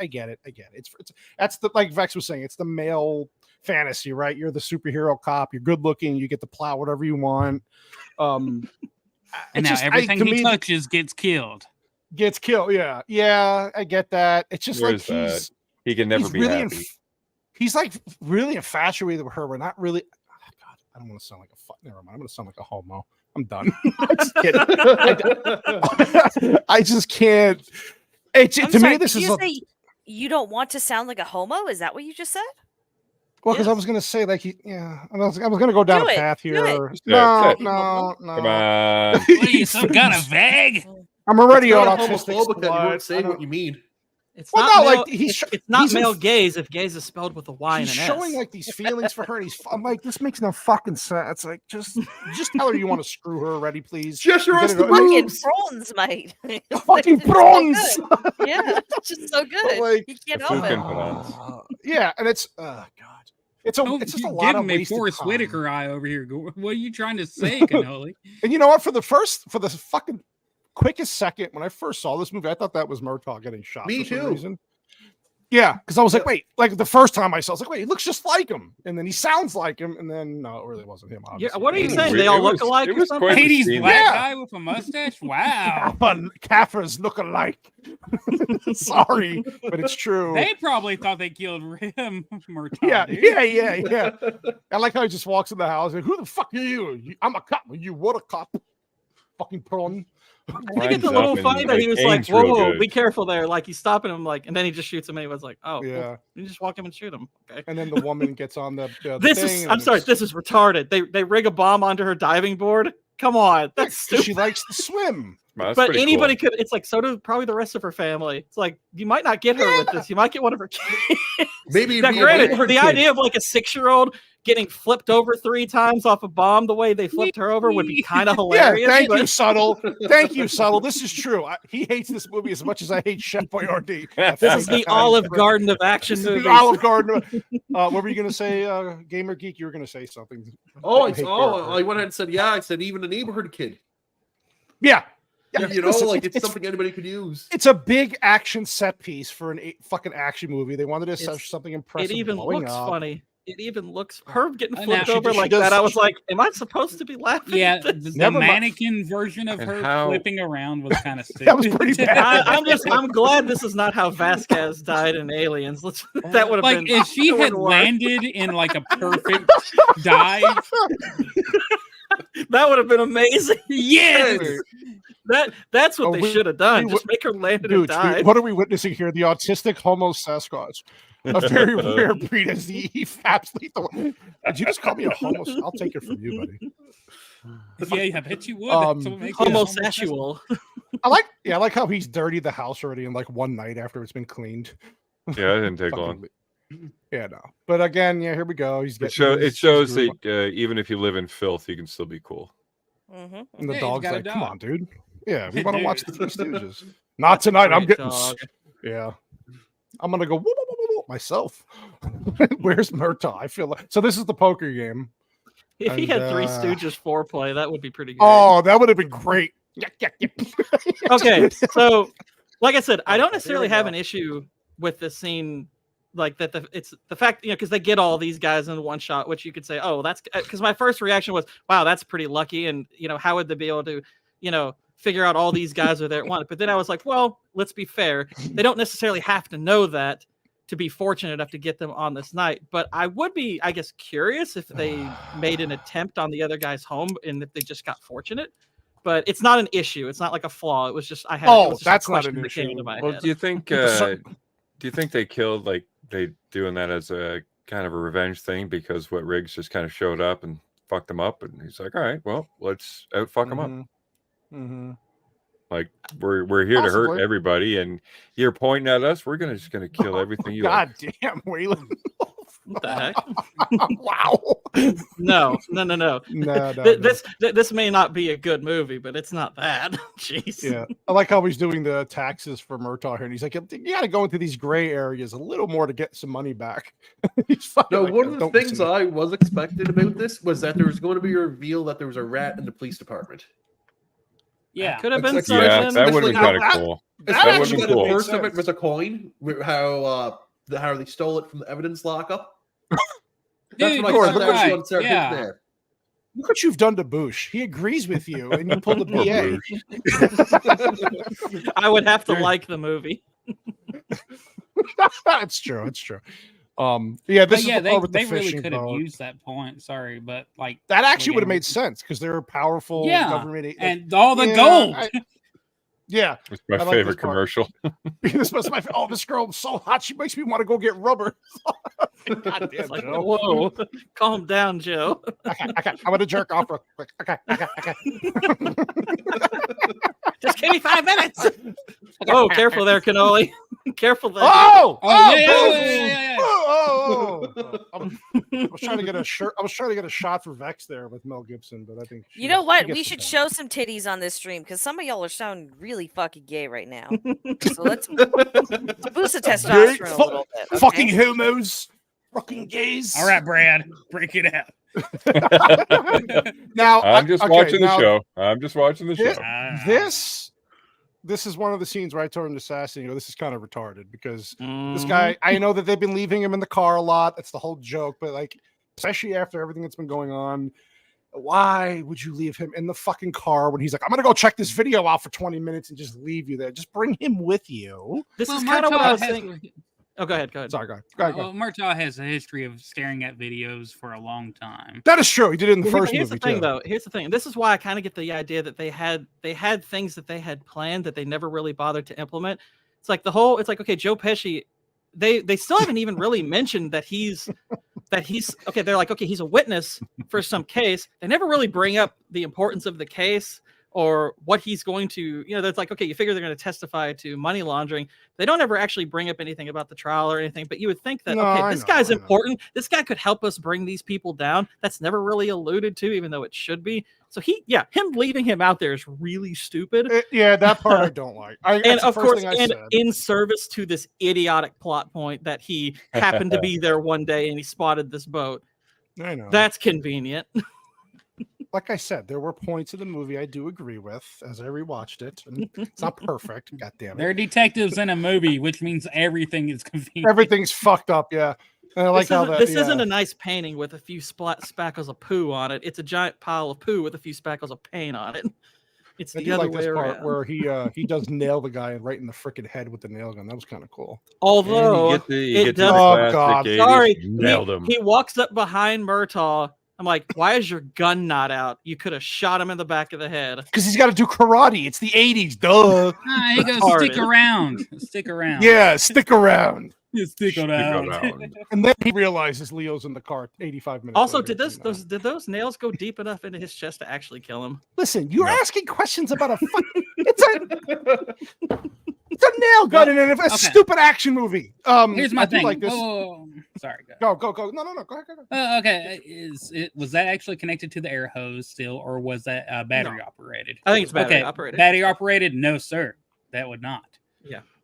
Look, I'm an overthinker, but like, god damn, like, geez, this is like another different level entirely. Hello.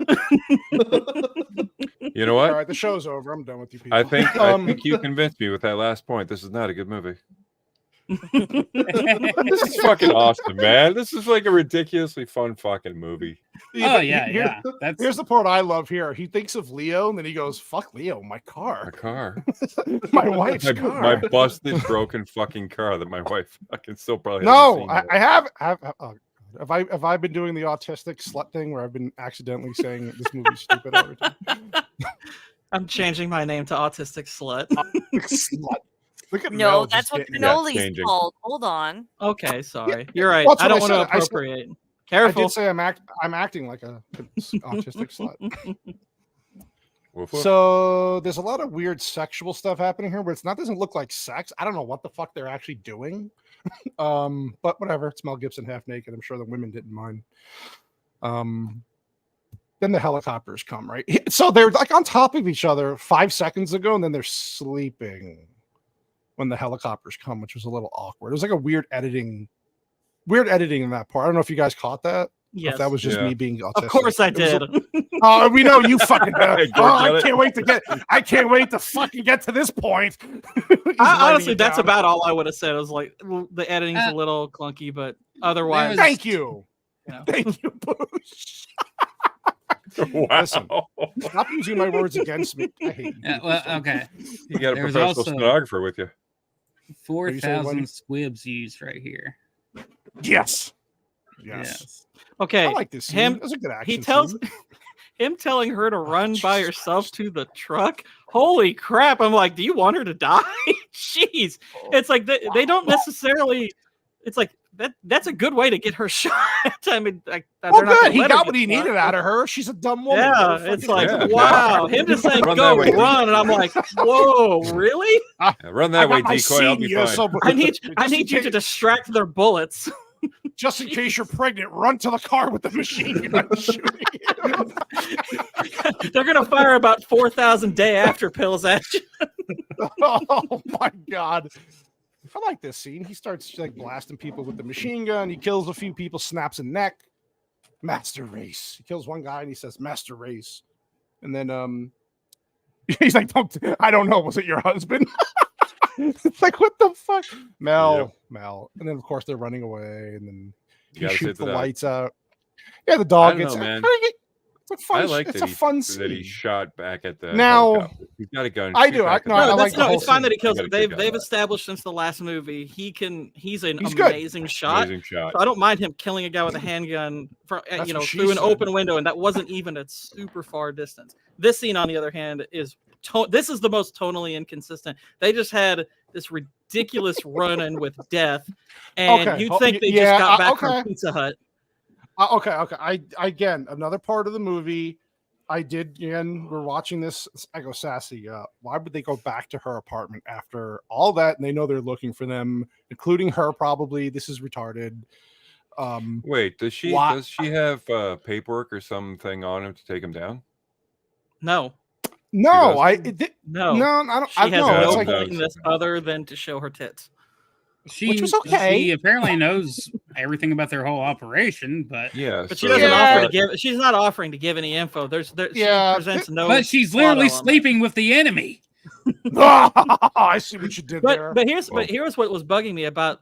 Aside from this is such a weird way for two people to behave who just were getting shot at. I'm like, okay, each other. You have to know these guys are still after you. So why are you just taking her back home? And you got to figure if they just came after me, at the very least, they've come after Roger too. I better go see if he's in trouble. I mean, I figured she was going to be with them the rest of the movie. I was like, okay, I know she's not going to survive because Rene Russo is the love interest in the third one, but I was like, she'll probably die. But I figured she was just going to be with them the rest of the movie because how can you go back home after this? He's thinking with his other head, not the one he's thinking I got to shake this chick off. I don't want this to be a long-term thing. So we're gonna fuck all weekend. He's already blown the pipes. He's tired. He ain't got time for this shit. He's tired now, but he's thinking about tomorrow. Like I wake up, I know what I'm having for breakfast. Some South African fucking prawns for breakfast. Oh, that's terrible. Yeah. Again, it was kind of stupid. And then they're like this lovey-dovey, like, you go home. No, you go. I was like, oh, please, somebody kill her. Like, please. Just wait. Yeah. Give it a minute. Yeah. And then they just, they kind of finally leave and then he gets knocked out, which again, I'm like, that's of what course, I'm saying. That's why I'm like, no, why would you not this think is a they're point coming I'll after give you? They just get you right away. Well, I can't. Have I had one, Sassy? Have we had a dirty one-nighter? Oh yeah, we did. That's how we had the kid. The dude has Boom in his name. Obviously, he's had many. What was that, Vex? Poor Jules better not be watching. Oh, I'm sure she is. Oh, she's working. No, she works tomorrow. Tomorrow's her first day. Yeah. Okay. Oh, cool. Her first day, her first job. She has no idea what hell she's walking into for the rest of her life. Wow. way to be encouraging. Oh no, you're gonna have a great time. It's gonna be great. Yeah. Yeah. She's only working like 3 to 4 hours because she's technically got to be 18 to work full time here. This is labor laws. So she's only working like 3 or 4 hours. Come on, please. 20 hours a week. I wish. But when your first job, yeah, I'm looking forward to that for her. She's excited. Yeah, this is Gord's favorite part of the whole movie here. He loves this. He told me this is an upper decker into this movie. My gosh, it's like you find out he just happens to be the guy who killed his wife, didn't bother to go after him afterwards, and then he Houdinis himself to escape. And I'm like, holy crap, this scene's terrible. We put a contract out on you. Imagine my surprise when it was your wife, right? And he's got a borderline blonde Rebel Moon haircut going too. Blonde Rebel Moon. Blonde Rebel Moon. Yeah. Now, okay, so they throw him in the water. He does the Houdini thing and breaks his neck. So that such. Yeah, I do at least appreciate. I'll give this a little bit of credit. I appreciate that they kept they managed to remember which shoulder was dislocatable, the right, that he can do the right one. Yeah, it was. Although he's able to still use it to fight, which is I'm not positive 100% that dislocating your shoulder will always make that arm immobile, but I think it typically does. Pretty sure it typically does. I'm also pretty sure you're not supposed to put it back by slamming it into a wall, but hey, yeah. Hey, we'll let it go. So I'll let that one go.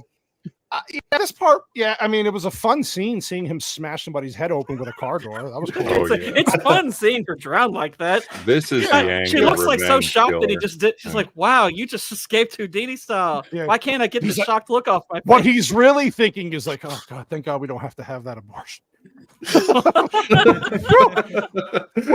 Oh, my God. Oh. God, he's like, I must have shocked her to death with my magic trick. My magic jizz. Look at her face; she's baffled. So breathe, Ava, breathe. Yeah, I don't know. I'm not a doctor, but I'm assuming that if you just pop your shoulder out, you're not going to use it to slam a car door into a guy's head with full force. I don't know. Mm-hmm. Maybe you would not. if you're Mel Gibson, okay? Yeah. So you're saying he gets a pass. Like Martin Riggs, yeah. It's the 80s, man. Dislocated shoulders were fine back then. Dude, yeah, it's like Schwarzenegger gunshots in the arm or in the side. Stallone put a knife in burned a what is that in Rambo 3? You remember that when he's in the It's all cave because of the homosexuals and the keffers that we can't use our dislocated shoulders anymore. Yeah, now because this part they're coming up with so many great movie ideas right now. Yeah. Oh god, I'd rather have this than what's out now. Jesus Christ. Now this part again, they're trying to play up the drama. I don't even know who this woman is. You just put your seed in her. I don't fucking know. I don't care. What are you carrying her around for? Planted your seed. Like what the fuck? Like, oh, she was You the don't best think that he lady. didn't buy a rubber after seeing that commercial? Come on, y'all. Oh yeah, Y'all been that's running true. this Ooh, abortion that's claim true. the whole time. He bought rubbers. Oh, There was a God. tree. Well, there to your point, Gord, he finally calls Roger, by the way, after like 4 hours. Hey, by the And way, then- did they get you too? yeah, are you I'm okay? fine. Oh, you're a CAFA. Nobody cares about you. And he's trying to tell Ribs ribs. Did I say ribs? Ribs. I'm thinking of black people. Black people ribs. I'm sorry, it happens. Yeah, he's trying to calm. He's trying to calm down. Yeah, it's just this part is fucking weird. Well, it looks like Brad, my man Brad, has to. Yeah, take sorry off. guys. I just got a No, you're text good, from buddy. my kid. I got to jet. Thank you guys very much for Of course, having me, dude. and I hope we can do this again sometime, eh? Good to meet you, Brad. Of course, Good to buddy. meet y'all. Take care. Thanks Yes. for Have a great week, thanks Brad. for dealing up with You have a my good week, buddy. nonsense We'll and be whatnot. chatting. Hey, yeah, thank All you. right. And, Thanks, buddy. Thank you Later, to guys. Canada. See you later. Yeah. Blame See you later, buddy. Canada. Just blame Canada. Blame always. We always blame Canada. Love you guys. See you, buddy. Cheers, buddy. Brad's freaking hilarious, dude. I love that guy. Me too. Yeah, so he's trying to calm him down, and then Riggs is doing the Riggs thing, and he's like, "I'm not a cop tonight." He's like, hey, were you though ever? Because I'm a loose cannon on the edge. Yeah. They got Rika. They got my wife. It's like, oh, Rika, the girl. That you was just I put didn't your even know her fucking- name up to that point. I was like, oh, Rita. Nobody did because nobody gives a shit. She The girl I put my. She should have said the girl I put my seed in 10 minutes ago. Wait. Look at this. Look at this. Look at this. No, look my at the one girlfriend below. waited exactly. Stop it. Good one, Boosh. Oh shit! Oh, whiteboards. Oh God, Boosh. you're No, fucking he's crazy. with us. Like Yeah, I so he can't- puts. He's like, I'm putting my badge away. I'm not a cop either anymore. And Leo's getting his ass kicked because he got kidnapped by these people. Where's that? You took all our money, fucking prawn. Yeah. Now, this is the part where, he says, "Yeah, I heard what happened to all the policemen on the radio," and blah blah blah. And you're like, okay. And we have he's like, I've seen that look in your eye before, because he's like, don't stop me. He's like, yeah, I've seen that look in your eye before, white boy. and we don't have the authority. And you it's like nailed at it, this point, Murtaugh. I can see the Kefir energy in your eyes. Yeah. He's like, how much fucking authority? Yeah, I get why he's pissed, but this part coming up, I remember my dad at the time, we watched this together when I was a little older, right? A teenager. And the one thing my dad, he likes this movie and whatever, but he's like, yeah, I don't know if I buy this part with the truck taking the stilts out. Because this is a house that's digged into the ground with massive stilts. I don't think a pickup truck's going to rip that apart. Even then, I was like, Dad, you're just like, even then, I was like, Gord, I mean, Dad. if that was intentional, that was well acted. I'm not going to tell you if it was or not. That's the fun. Yeah, and they even say like, be careful. He's like, be careful because Leo's in there, which he probably didn't give a shit. Leo was in there. He's taking everybody down. And they go in, they kill everybody. They gets Leo out. And he's pulling the house down while they're in there, which was While they now listen, I know again, I can suspend disbelief in a fucking movie. Wow, Hey, like it can even me happen. at this. They get out just in Whitey, time. Though, Whitey, too. you I'm know just about saying. this shit. Could a pickup Okay. truck rip a fucking stilts like that out of a house? I believe you could do it with just a rock. Oh! You know Wait a what? minute. Yeah. A rock or Well, rock? hold on. Actually, I do have. we have video I do have a Like clip we're talking of about this. like Yeah, someone in a vest. No, Or what I are we have talking- video proof of this. You want to see it? I have video proof. Hold on. The other one's Nice house, huh? And then I'm going to roll Watch this this. one right here. So we need a clear path, no obstructions, no. Oh Bet my I can God, hit that really, house from here. Just so they Watch can get the fuck out of the way. As a matter of fact, Terry, Yeah. anybody that doesn't have to be in it.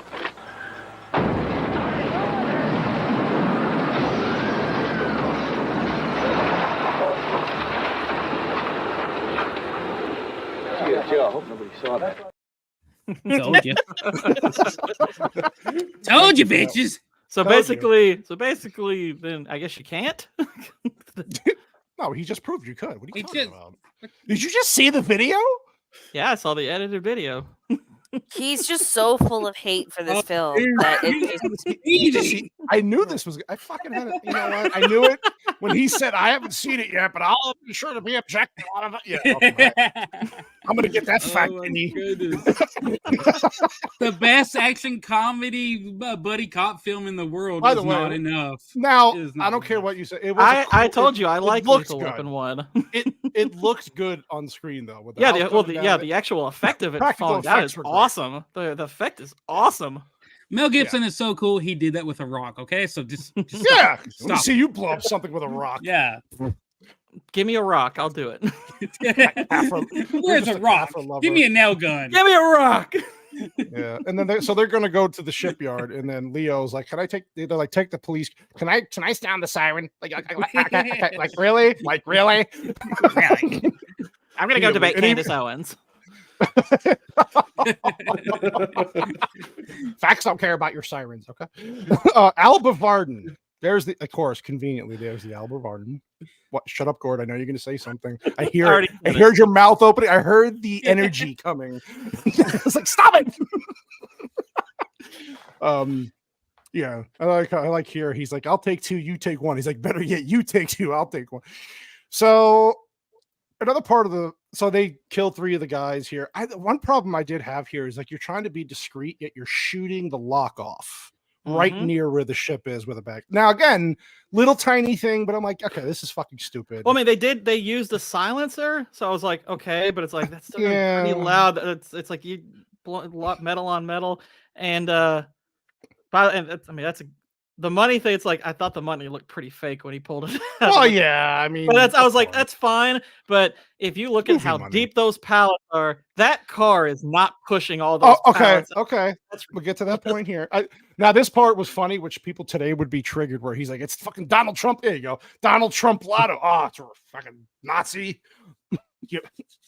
I don't. The first thing Sassy and I said, we looked at each other and go, "Oh, he said Donald Trump." Like, how polarizing is that now compared to back then when it was just normal? And even they're going to edit it like they did Home Alone 2. They're going to like say, yeah. It's like, well, who's acceptable? This is Bill Gates' money, clearly. Yeah. And he's like, take the money, because he's like, yeah, all this money I have in my hand, I could pay for my kid's college. He's like, take it. He's not going to need it. And he's like, I can't. Fucking take the money, Murtaugh. You deserve it. So they lock them up because they know they're in there. They lock them up. And again, I kind of agree with Gord here. Is like that car wouldn't have enough motion. Like it just doesn't make sense. You couldn't push that many pallets out with Riggs's truck. Yeah, but it's certainly not at that speed. Why does the car blow up? That's a good question. No, I'm honestly like, I remember when the car blew up. It's the 80s. Man, it's yeah. Fire and tits. I'm convinced that shot. There's a really funny shot in Last Action Hero, which is intentionally making fun of stuff like this, where a car goes in midair and just randomly catches on fire. I am convinced this is the scene they're mimicking, because it's just it looks a lot like this. Very random. I'm like, fuck it. It's like they had to do something. Like we could have just burned. Like they could have opened the door and burned the money anyway. And then like I don't know. Like it is what it is. And then finally he's like, oh, and by the way, there's ropes in there that are long enough for them to get down. Where did those come from? It's the 80s, bro. Those are 80s ropes. I bet you hate Armageddon too, don't you? Yeah, you do, huh? Yes. Armageddon's terrible. Yeah, it's not that great actually. So they go down to the pit, and foreshadowing here, the actual button that's gonna drop the what is it, the pallet, the big pallet thing on the bad guy.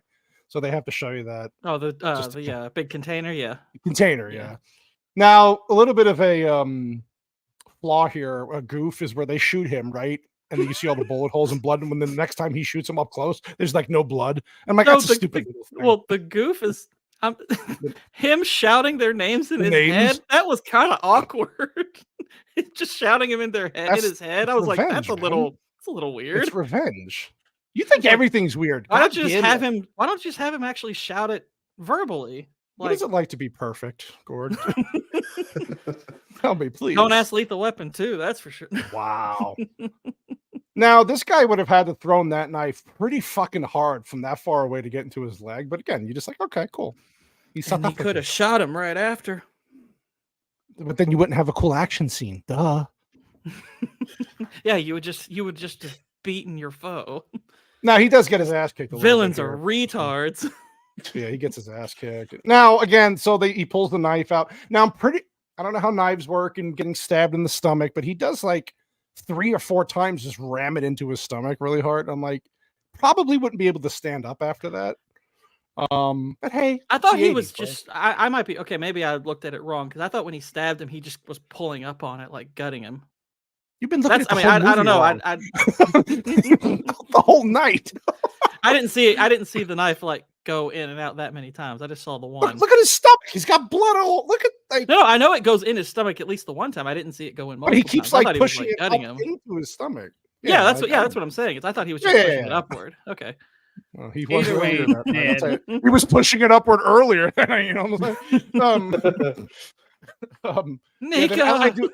I do like how he drops the container. I'm like, that's a good way to die. Probably would have been shot before that, but it's okay. It's an 80s movie. You just gotta accept these things, man. You're thinking too hard. And then Riggs gets shot from like 80 feet away. I don't know. Yeah, I guess that could work. I don't know. What the hell was he shooting him with? And his wherever he gets shot, it's not as bad, I guess, as he alludes to it first, because he right. It's like I mean, that's saying that we don't know where he shot him. It's not exactly come on now clear. This part of the movie is fucking great. Diplomatic immunity. It's just been revoked. I gotta show. Well, can I show this? Yeah, here we go. It's just been revoked. Come on. I'm just wondering. It's, I guess, none of that meant. Oh God! Anything, oh God! Now you hate this scene. It's a funny scene in isolation. It's great, but it's like, okay, you killed the guy who has diplomat. So did that really not mean anything? That's what that's what I've been saying the whole time. Like, so him having diplomatic immunity really just did it not mean anything the whole time? That was a pretty major plot device. Well, what I was thinking about is, what about the ramifications afterwards? Yeah, like they just killed someone with diplomatic immunity. Yeah, but you can stop them from trying to kill somebody. See, John Douglas gets it. John Douglas gets it. It is the best comeback ever. It's just been. Gorgeous hates fun. He hates joy. He played in Returnal too long, man. He's in that dark cave. Those dark caves fighting demons. I'm gonna have to. My punishment will be having to rewatch this over and over again on an eternal loop. This is gonna be your hell. It keeps happening. Yeah, this part was cool. He's like, "You're not dead until I." And then he's kind of joking with them because you're thinking there's gonna probably be another movie at some point. They're not gonna kill him off, but you never know. But it's like he's not gonna die. You're just kind of waiting for. It's like, okay, is there a punchline to this, or is he? I thought this part was funny, serious, but because it shows their relationship. It's fine. I was just worried. I was just wondering which way it was going. He's like, man, give me. He's like, here's a cigarette. He's like, put those things away. They'll kill you. And he starts laughing. I thought you were dying in my arms, man. That's his character growth for the movie. It was all to get him to stop smoking. Yeah. Did you get them all? Say it, Gordon. They've been decapitated. Lead poisoning immunity. Don't make me laugh. Oh God. Did anybody ever tell you that you're a beautiful man? Let's give us a kiss before they get here. It's so fun. Come on, Gord. Jesus. No, that was all fine. That's all fine. That was pretty funny. That's fine. Okay. And then the movie ends, and you're like, "Oh, no consequences." Now you may be depressed. I hate my life now. I just don't want to live anymore. Lethal Weapon 2. I did enjoy this movie. Gord had to kill it for me. No. I still think it's fun. I do think that whatever you think about this movie, they do go downhill even more. I think Lethal Weapon 3 is okay. I think it's worse. If you, I think, I don't know, Gordon, if you rewatch 3, I think you would definitely like. I'm genuinely curious. I am genuinely curious how that stacks up against this one. Lethal Weapon 4 to me is the worst. You want to talk about overdoing the comedy and having this weird blow. It wasn't a necessary movie to make, but they had to kind of finish it. I think they're making a 5th one. Isn't he supposed to be directing another one? That's what I've heard. Yeah. Oh Jesus, Mel Gibson's directing it, so that could be great. Actually, he is a good director, so he's got to make. I think they should mash it with like Apocalypto and have them like running from Mayans and stuff. That'd be great. Jesus Christ. So Lethal Weapon, Spanish Inquisition. Vex, it's trivia time, even though we're all depressed now. Why are you interrupting me dunking on faggots on the internet? Well, hold on. First of all, when are you not doing that? And then second of all, you want me to read the trivia so you can go back? Should I be checking my Twitter feed? Yeah. What did I? Oh, hold on. I got a Twitter from Vex. In a moment. Okay. Lethal Weapon 2. Mm-hmm. All right. So this movie only got a domestic release originally, and it grossed over $147.2 million on a $30 million budget. Nice. Okay. That's not bad at all. It's not bad at all. Not bad at all. No, not for 89. So this came out on July 7th, 1989, and it made over 82 million more than the first movie, which even back then was very unusual for a sequel. That's a good point. Okay. I couldn't find what else was in the theater at the same time, so don't worry about it. Sorry. 1989. Whatever it was, Gord hated it, so You're right. During production, Richard Donner was so shocked when Mel Gibson confided that he was drinking 5 pints of beer for breakfast every day. Despite his alcohol problems, Gibson was known for his professionalism and punctuality. Very interesting.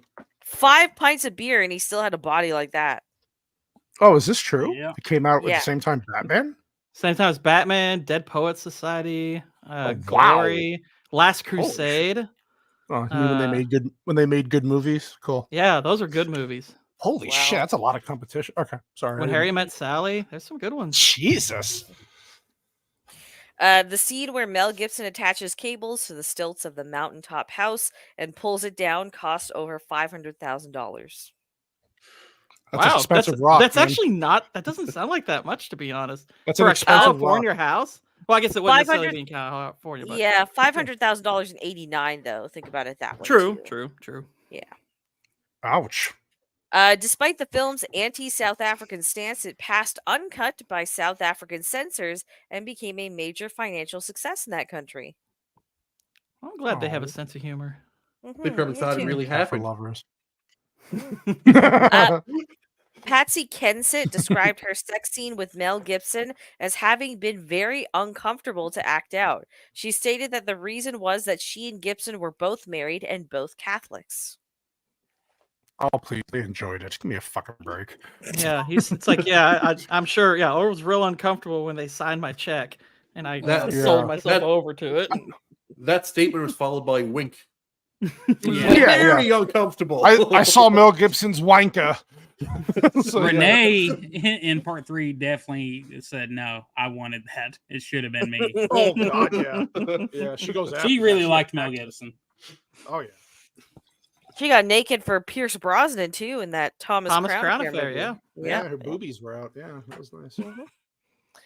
After the first movie turned out to be a huge hit, earning $120 million worldwide on a budget of $15 million, it was decided to make the sequel. Producer Joel Silver asked writer of the first film, Shane Black, to write the script for the sequel, and Black agreed. Despite having some problems in his personal life, Black managed to write his first draft of the script in 6 months, along with his friend, novelist Warren Murphy, co-creator of Remo Williams, the lead character of the Destroyer novels, which itself was turned into, whoops, my phone turned off, Remo Williams, The Adventure Begins in 1985. Beautiful movie. Nice. Yeah, Remo Williams is funny. It's a good movie. Although many people thought that their script was brilliant, Warner Brothers and producers, including Silver and director Richard Donner, however, disagreed with Black's decision to kill off Riggs' character in the ending because they wanted to keep him alive for future sequels, and they also thought that Black and Murphy's script was way too bloody and dark, and they wanted a lighter, more comedic script, while their draft was completely serious and it focused more on courage and heroics, like Riggs coming full circle from the way he was in the first film. and how his relationship with Murtaugh and his family brought him back to life and into the real world, helping him to let his guard down and learn to accept the love of real people. In Black's version of the script, it's the very love that makes Riggs willing to die to protect them. Wow, that actually sounds kind of amazing. It does. Yeah, if they had like 4 hours to make a movie. What does this movie have against blacks? a lot apparently. Black script. Sorry, Script. Didn't finish my sentence there. It's okay. I do have like some examples of scenes and stuff that were taken out of that. So other parts from the Black and Murphy script which were changed or left out in the final version include Leo Getz being only a minor character and having only one scene and a few lines of dialogue. A lot more violence throughout, like South African villains who were even more vicious in the original script. Torturing Shapiro, a female police officer working with Riggs and Murtaugh, to death in a very nasty scene. There was also a scene where Riggs is tortured by South Africans in a similar way, like he is in the first film, but much worse. The script also included an action sequence which a plane full of cocaine gets destroyed, causing cocaine to fall over Los Angeles like snow. Oh my God, awesome! That would have been great. Free coke. To have Release again. We could have gotten 80s and a good movie. Release the Donner cut. No, Donner messed it up. Oh no, black cut. Yeah, The release the black cut, cut. Black cuts matter. Jesus Christ. The ending. Oh, go ahead, Whitey.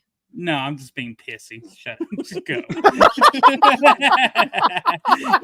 The ending of the script included a climactic battle which took place on the hills engulfed with a big brush fire, and after the destruction of the Stilt house, Riggs chases Benedict, the original name of the villain that Peter Vorstedt from the movie plays, who was different and a lot more dangerous in the original script, and Riggs' arch nemesis, aka his worst nightmare, as Black himself had said, into the fire. After the final battle with Benedict, Riggs dies very slowly after he gets stabbed by him. The last scene in Black's script was Murtaugh watching the videotape that Riggs made earlier, since he had a premonition that he was going to die, and in which he says goodbye to Murtaugh. Oh, this sounds so cool. You know what? No, you're giving justification to Gore. This is bullshit. He so much throughout the whole movie. Like, I felt right before. I'm positive of it now. Now, following the studio's negative reaction on his script and their demands for massive rewrites, Shane Black left the project after 6 months, earning only $125,000 for his work. Warren Murphy also earned the same amount and never worked on any of the other sequels again. Black said in later years in interviews how he considers his original script for Lethal Weapon 2, which was also called Dirty Play, to be his best work and most intense script he has ever written, and how other than the scene where the Stilt house gets destroyed, his script was completely different than that used for filming. He also said how the problem with the final version of the second movie was that they did too much comedy, and how he dislikes the other two sequels of the film because they ruined Riggs' character. Despite many attempts of fans of the Lethal Weapon movies and Shane Black, his original script for the second film was never found, and it remains highly demanded and one of the most wanted scripts of all time. Yeah, it sounds kind of freaking awesome. And then later on, he went on to redo The Predator in 2018 and showed you exactly what he was. Yeah, he made Iron Man 3 too. He did The Nice Guys, though. He did do The Nice Guys. Nice Guys was a good movie. Nice Guys pretty dang good. Yeah. But gosh, Predator, man, how do you fuck up Predator? Oh gosh, The Predator is atrocious. Yeah. Holy crap. He put cannoli in the film, okay? I'm an autistic child. Want some candy? Jeffrey Boehm, who took over writing of the script after Black and Warren Murphy's departure, was rejected. Or Warren Murphy's script was rejected for being too dark and bloody because Ribs. Hold on, let me. Also wrote the script for the third Lethal Weapon film and an unused draft for the fourth film, which had Riggs and Murtaugh dealing with neo-Nazi survivalists who were launching a terrorist attack in Los Angeles. This script was written sometime in January of '95. And according to Wow. Bohm, it dealt with the entirely real-life neo-Nazi activity in the U.S. that was only superficially dealt with in one movie before 1989's Dead Bang. Despite the fact that everybody liked it, for some reason Bohm's script was rejected, and Bohm later said in interviews how it was much better from the final movie, which suffered from some problems with constant rewrites of the script that was chosen for filming, and actually didn't have a completed script during filming. This is in relation to the last Lethal Weapon film. Wow. Yeah, the last one was terrible. Why haven't you been doing any of this in your South African accent? I don't have a South African accent. Dead Bang sounds like Nadia and Vex's Ghoul movie. Just do your Dracula accent, Vex. That's same Vex. Come on. Shane Black didn't like this movie. One script, two extra scripts. Release the Kefir cut. Kefir lover. No, you're good. You're good.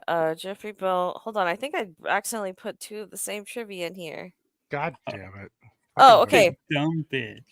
So Bohm wrote two different drafts of the rewrite for Lethal Weapon 2, one which was a hard-boiled action script and one which had more comedy. He was told to mix both versions of his rewritten script and had to make a new draft from that. He still ended up having constantly rewrite the script before and during filming, mostly because Richard Donner always wanted to improvise anything new while filming or add something more or different to the scene. Bohm had to do the same thing with his script for 1992's Lethal Weapon 3 during the filming of that movie.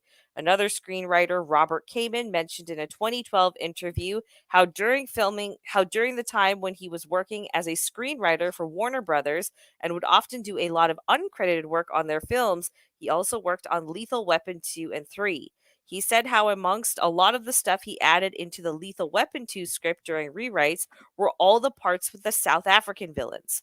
Although he was uncredited for his work on this film, he did get credit for his work on Lethal Weapon 3 because he did a lot more writing there. Okay. A lot of writing issues with this film, yeah. Yeah. Gee, really? Shut up, Gordon. Nobody's talking to you. And this is the only film in the franchise to feature significant product placement for BMW. God, it's like I didn't even notice somehow that one. made. I didn't see I just had Subway. Yeah, I was going to say Subway. Yeah, but I do have a little bit of casting trivia. Go for it. I love casting. All right. Trivia. Bridget Nielsen was considered for the role of Rika. No. God. First, she's like 9 feet tall, and then considered what? All wrong. Do I need to put up the Nazi tits video picture again? Yes. Okay. Not that Okay. Joe Pantoliano. I love Joe Pants. He's great. Okay. He was the first choice to play Leo, but he turned it down due to a scheduling conflict with 1990's The Last of the Finest. Wow. No, he would have been. He would have been good for the role. He would have. He would have been, but Pesci. I'm Pesci's fantastic. But Joey Pants, Joe Pete, he could have. He definitely could have. He's a great actor. There were two other actors considered for Leo Getz. Christopher Walken. No, Ben Christopher Walken is not one of them. No. Damn, Ben. I don't know if Ben Shapiro was in a even born then. Yeah, he would have been about 5. Yeah. All right. So he would have been the right height. Gary Berghoff from MASH. No. Is that the no, not at all. Okay. No. And Danny DeVito. Interchangeable at times. That would have been fucking. Oh my god! And these South Africans broke in, and I just started blasting. Christopher Walken. Those fucking prawns, mate. Could you imagine Christopher Walken as Leo Getz? Okay. They fuck you. They fuck you. Wow. Wow. I'm not eating tuna.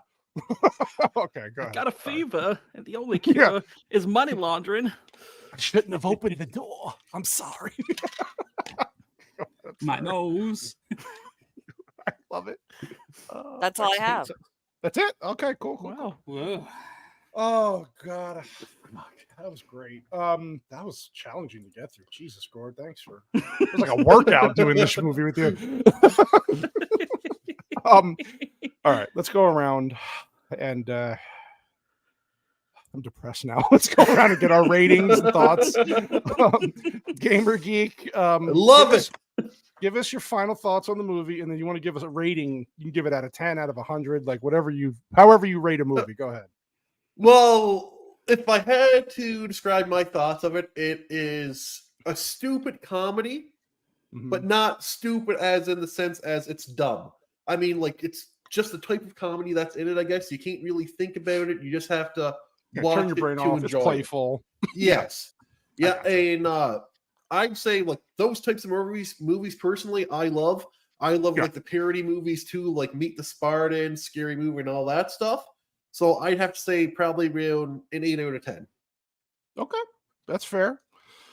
Oh God, Gore King. Oh, Hi. Jesus, I can't wait for this. Gore, give us your thoughts like you have for the last 2 hours. Well, the other movie I was thinking of, when I was about to come on stream, because the viewing experience was very similar, was when y'all had me on for Titanic, because I had not seen that movie before, and I watched it 2 times in quick succession, and I scored that a 4 out of 10. I hate to say it, this is worse than that. It's a 3. I think this is a 3 out of 10. I didn't even really enjoy it on the whole. I don't know if I would ever watch this again. There were parts I liked. I don't hate the movie, but you just basically said you hate the movie. Well, no, because it's broken and stupid. I didn't feel like any visceral hate towards it. I was just extremely disappointed by it. I don't think it's good. I think the plot is broken. I think some of the jokes in the land, some of the dialogue is good. I like Joe Pesci in it. But yeah, overall, this is a terrible movie. I'm sorry. I don't like it. I think this is one of the most disappointing action movies I've ever watched. Yeah, I can't go any higher than a 3. Who hurt you? Vex. His opinion doesn't matter anyway. So nah, fuck.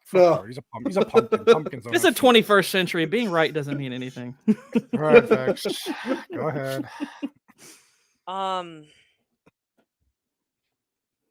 Sorry, hold on. I think my cats are killing each other. I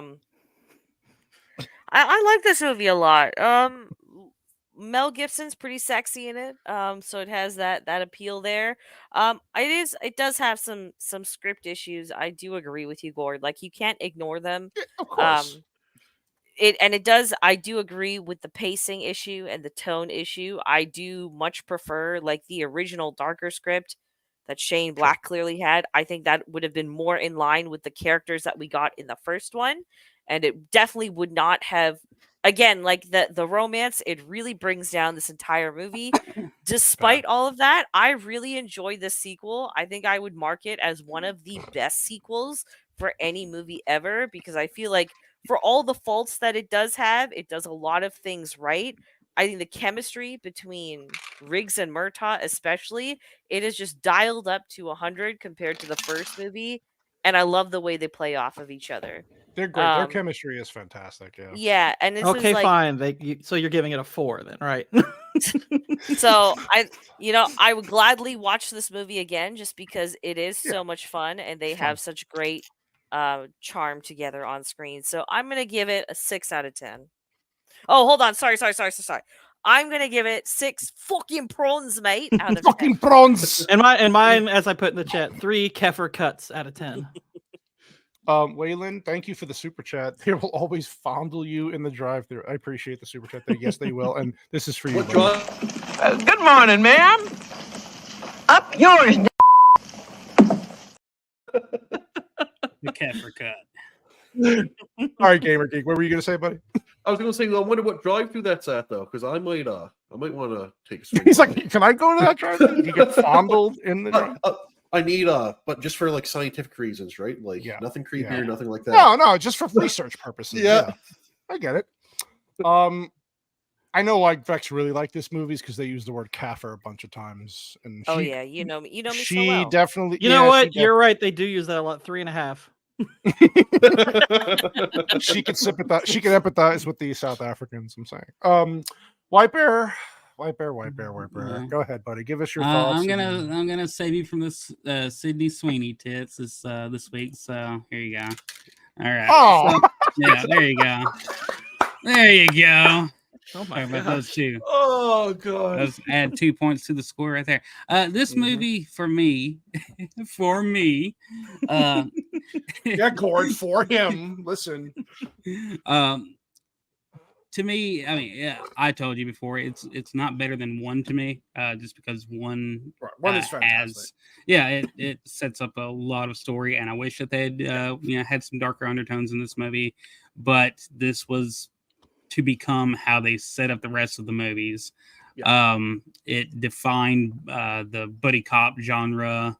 It defined a lot of movies, and it told a lot of people, hey, that's too over the top. That's that may be what people are into. It's easy and simple for them to watch and get into. I wish that there hadn't been 20 different rewrites going on during all that, but I'd give it still a 6.5 out of 10. Yeah, I think that's fair. What would you have given it before I showed? Well, the thing is that I've watched the movie and did the where I have the DVD collection. There's the whole behind the scenes thing, and when you realize that parts of Shane Black are attached to it, it's a hit or miss, and so that's what got me interested in all the movies, is because I probably went down a little bit just to please you bastard. No, I don't want you to. That's I was like, I wonder if I had an effect on people. But to me, that's why I gave it such a high rating for what it is because it is still a defining movie for a lot of people, including myself. Mm-hmm. It's action, on a roller coaster, and I like it. And it's attached to freaking Mel Gibson, one of the best actors that God ever gave us. Yeah, it's true. Okay, I guess I can go now. Let me get out of my be quiet. Yeah, get out of my dark thoughts. Gord put me in a no. Listen. Yes, rewatching it. Gord, there were a lot of things. He could always I'm not a host tonight. Yeah, I'm just no, not tonight. Damn it. I mean, how much more hosting do you need? I listen. I kind of go off of X's points. I do like the movie. I think it is fun.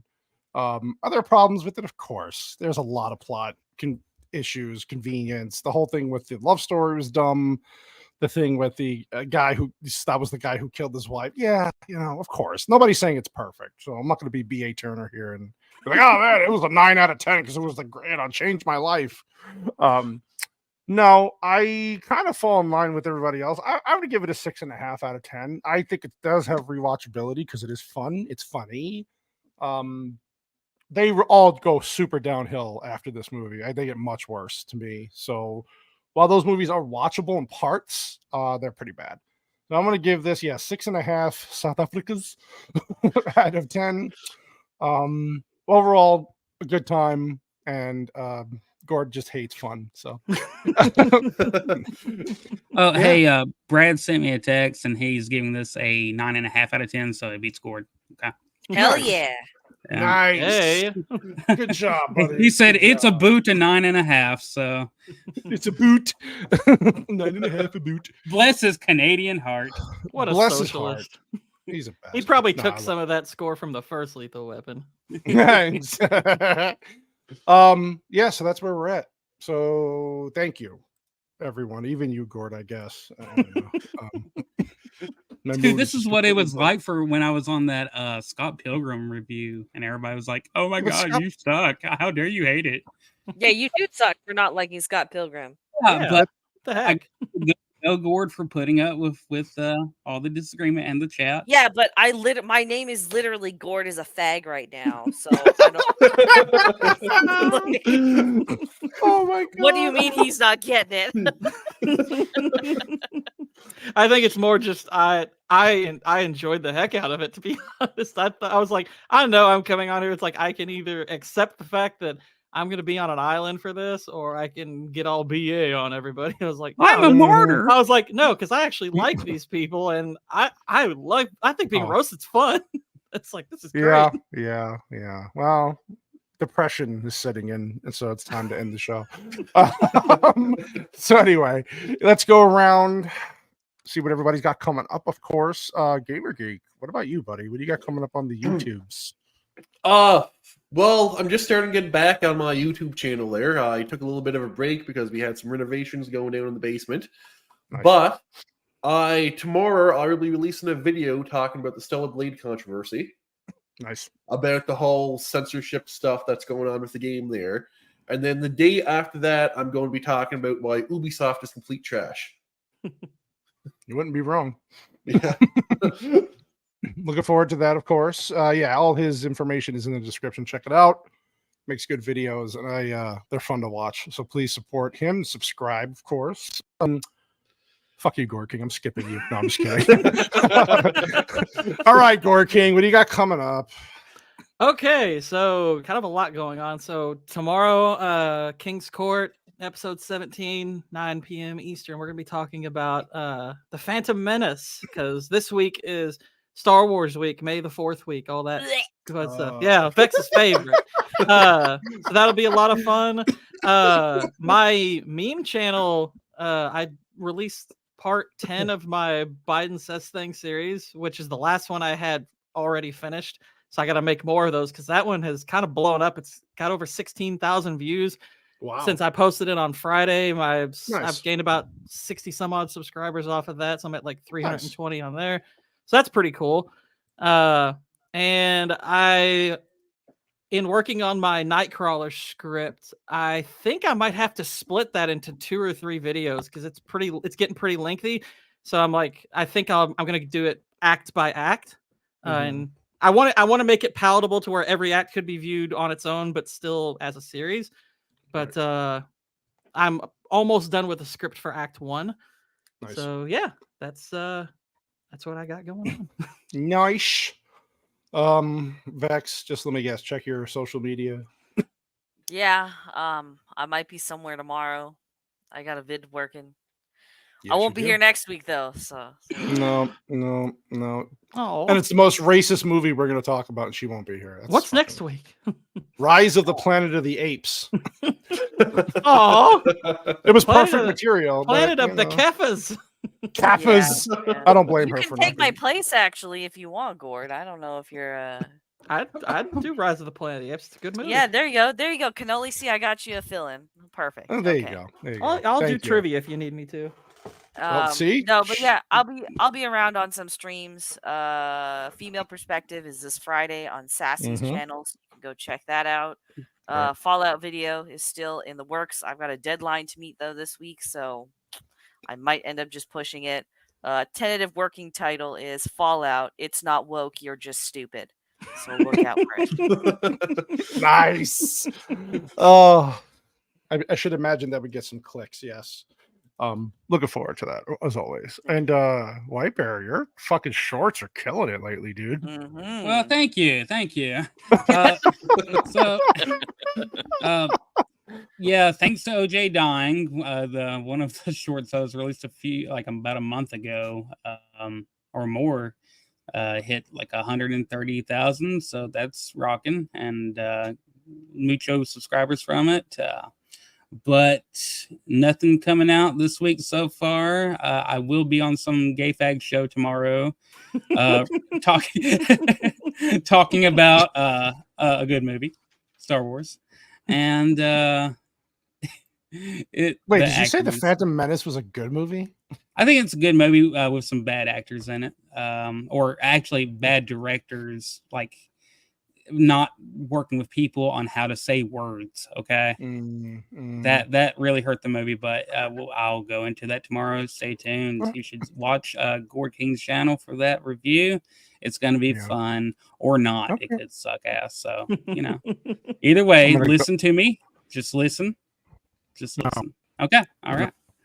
Oh, and hey, check out Brad. He had to leave. Brad from Canada. Yeah, Scene Invaders is awesome, and then his shorts, his dad joke, they're fucking hilarious, man. So go check him out. He's hilarious. He's a funny dude. I like him. Even though I hate Gord, I like him. No, I'm just kidding. No. And then as far as my channel, we'll be back next week with MMM, Rise of the Planet of the Apes, because the new one's coming out. So we figured let's get racist and talk about apes. Yeah. Yeah. We have a black man on the stream too. Well, partially. So that kind of. Wait, who's on that stream? Well, Uninspired's what are you offended now?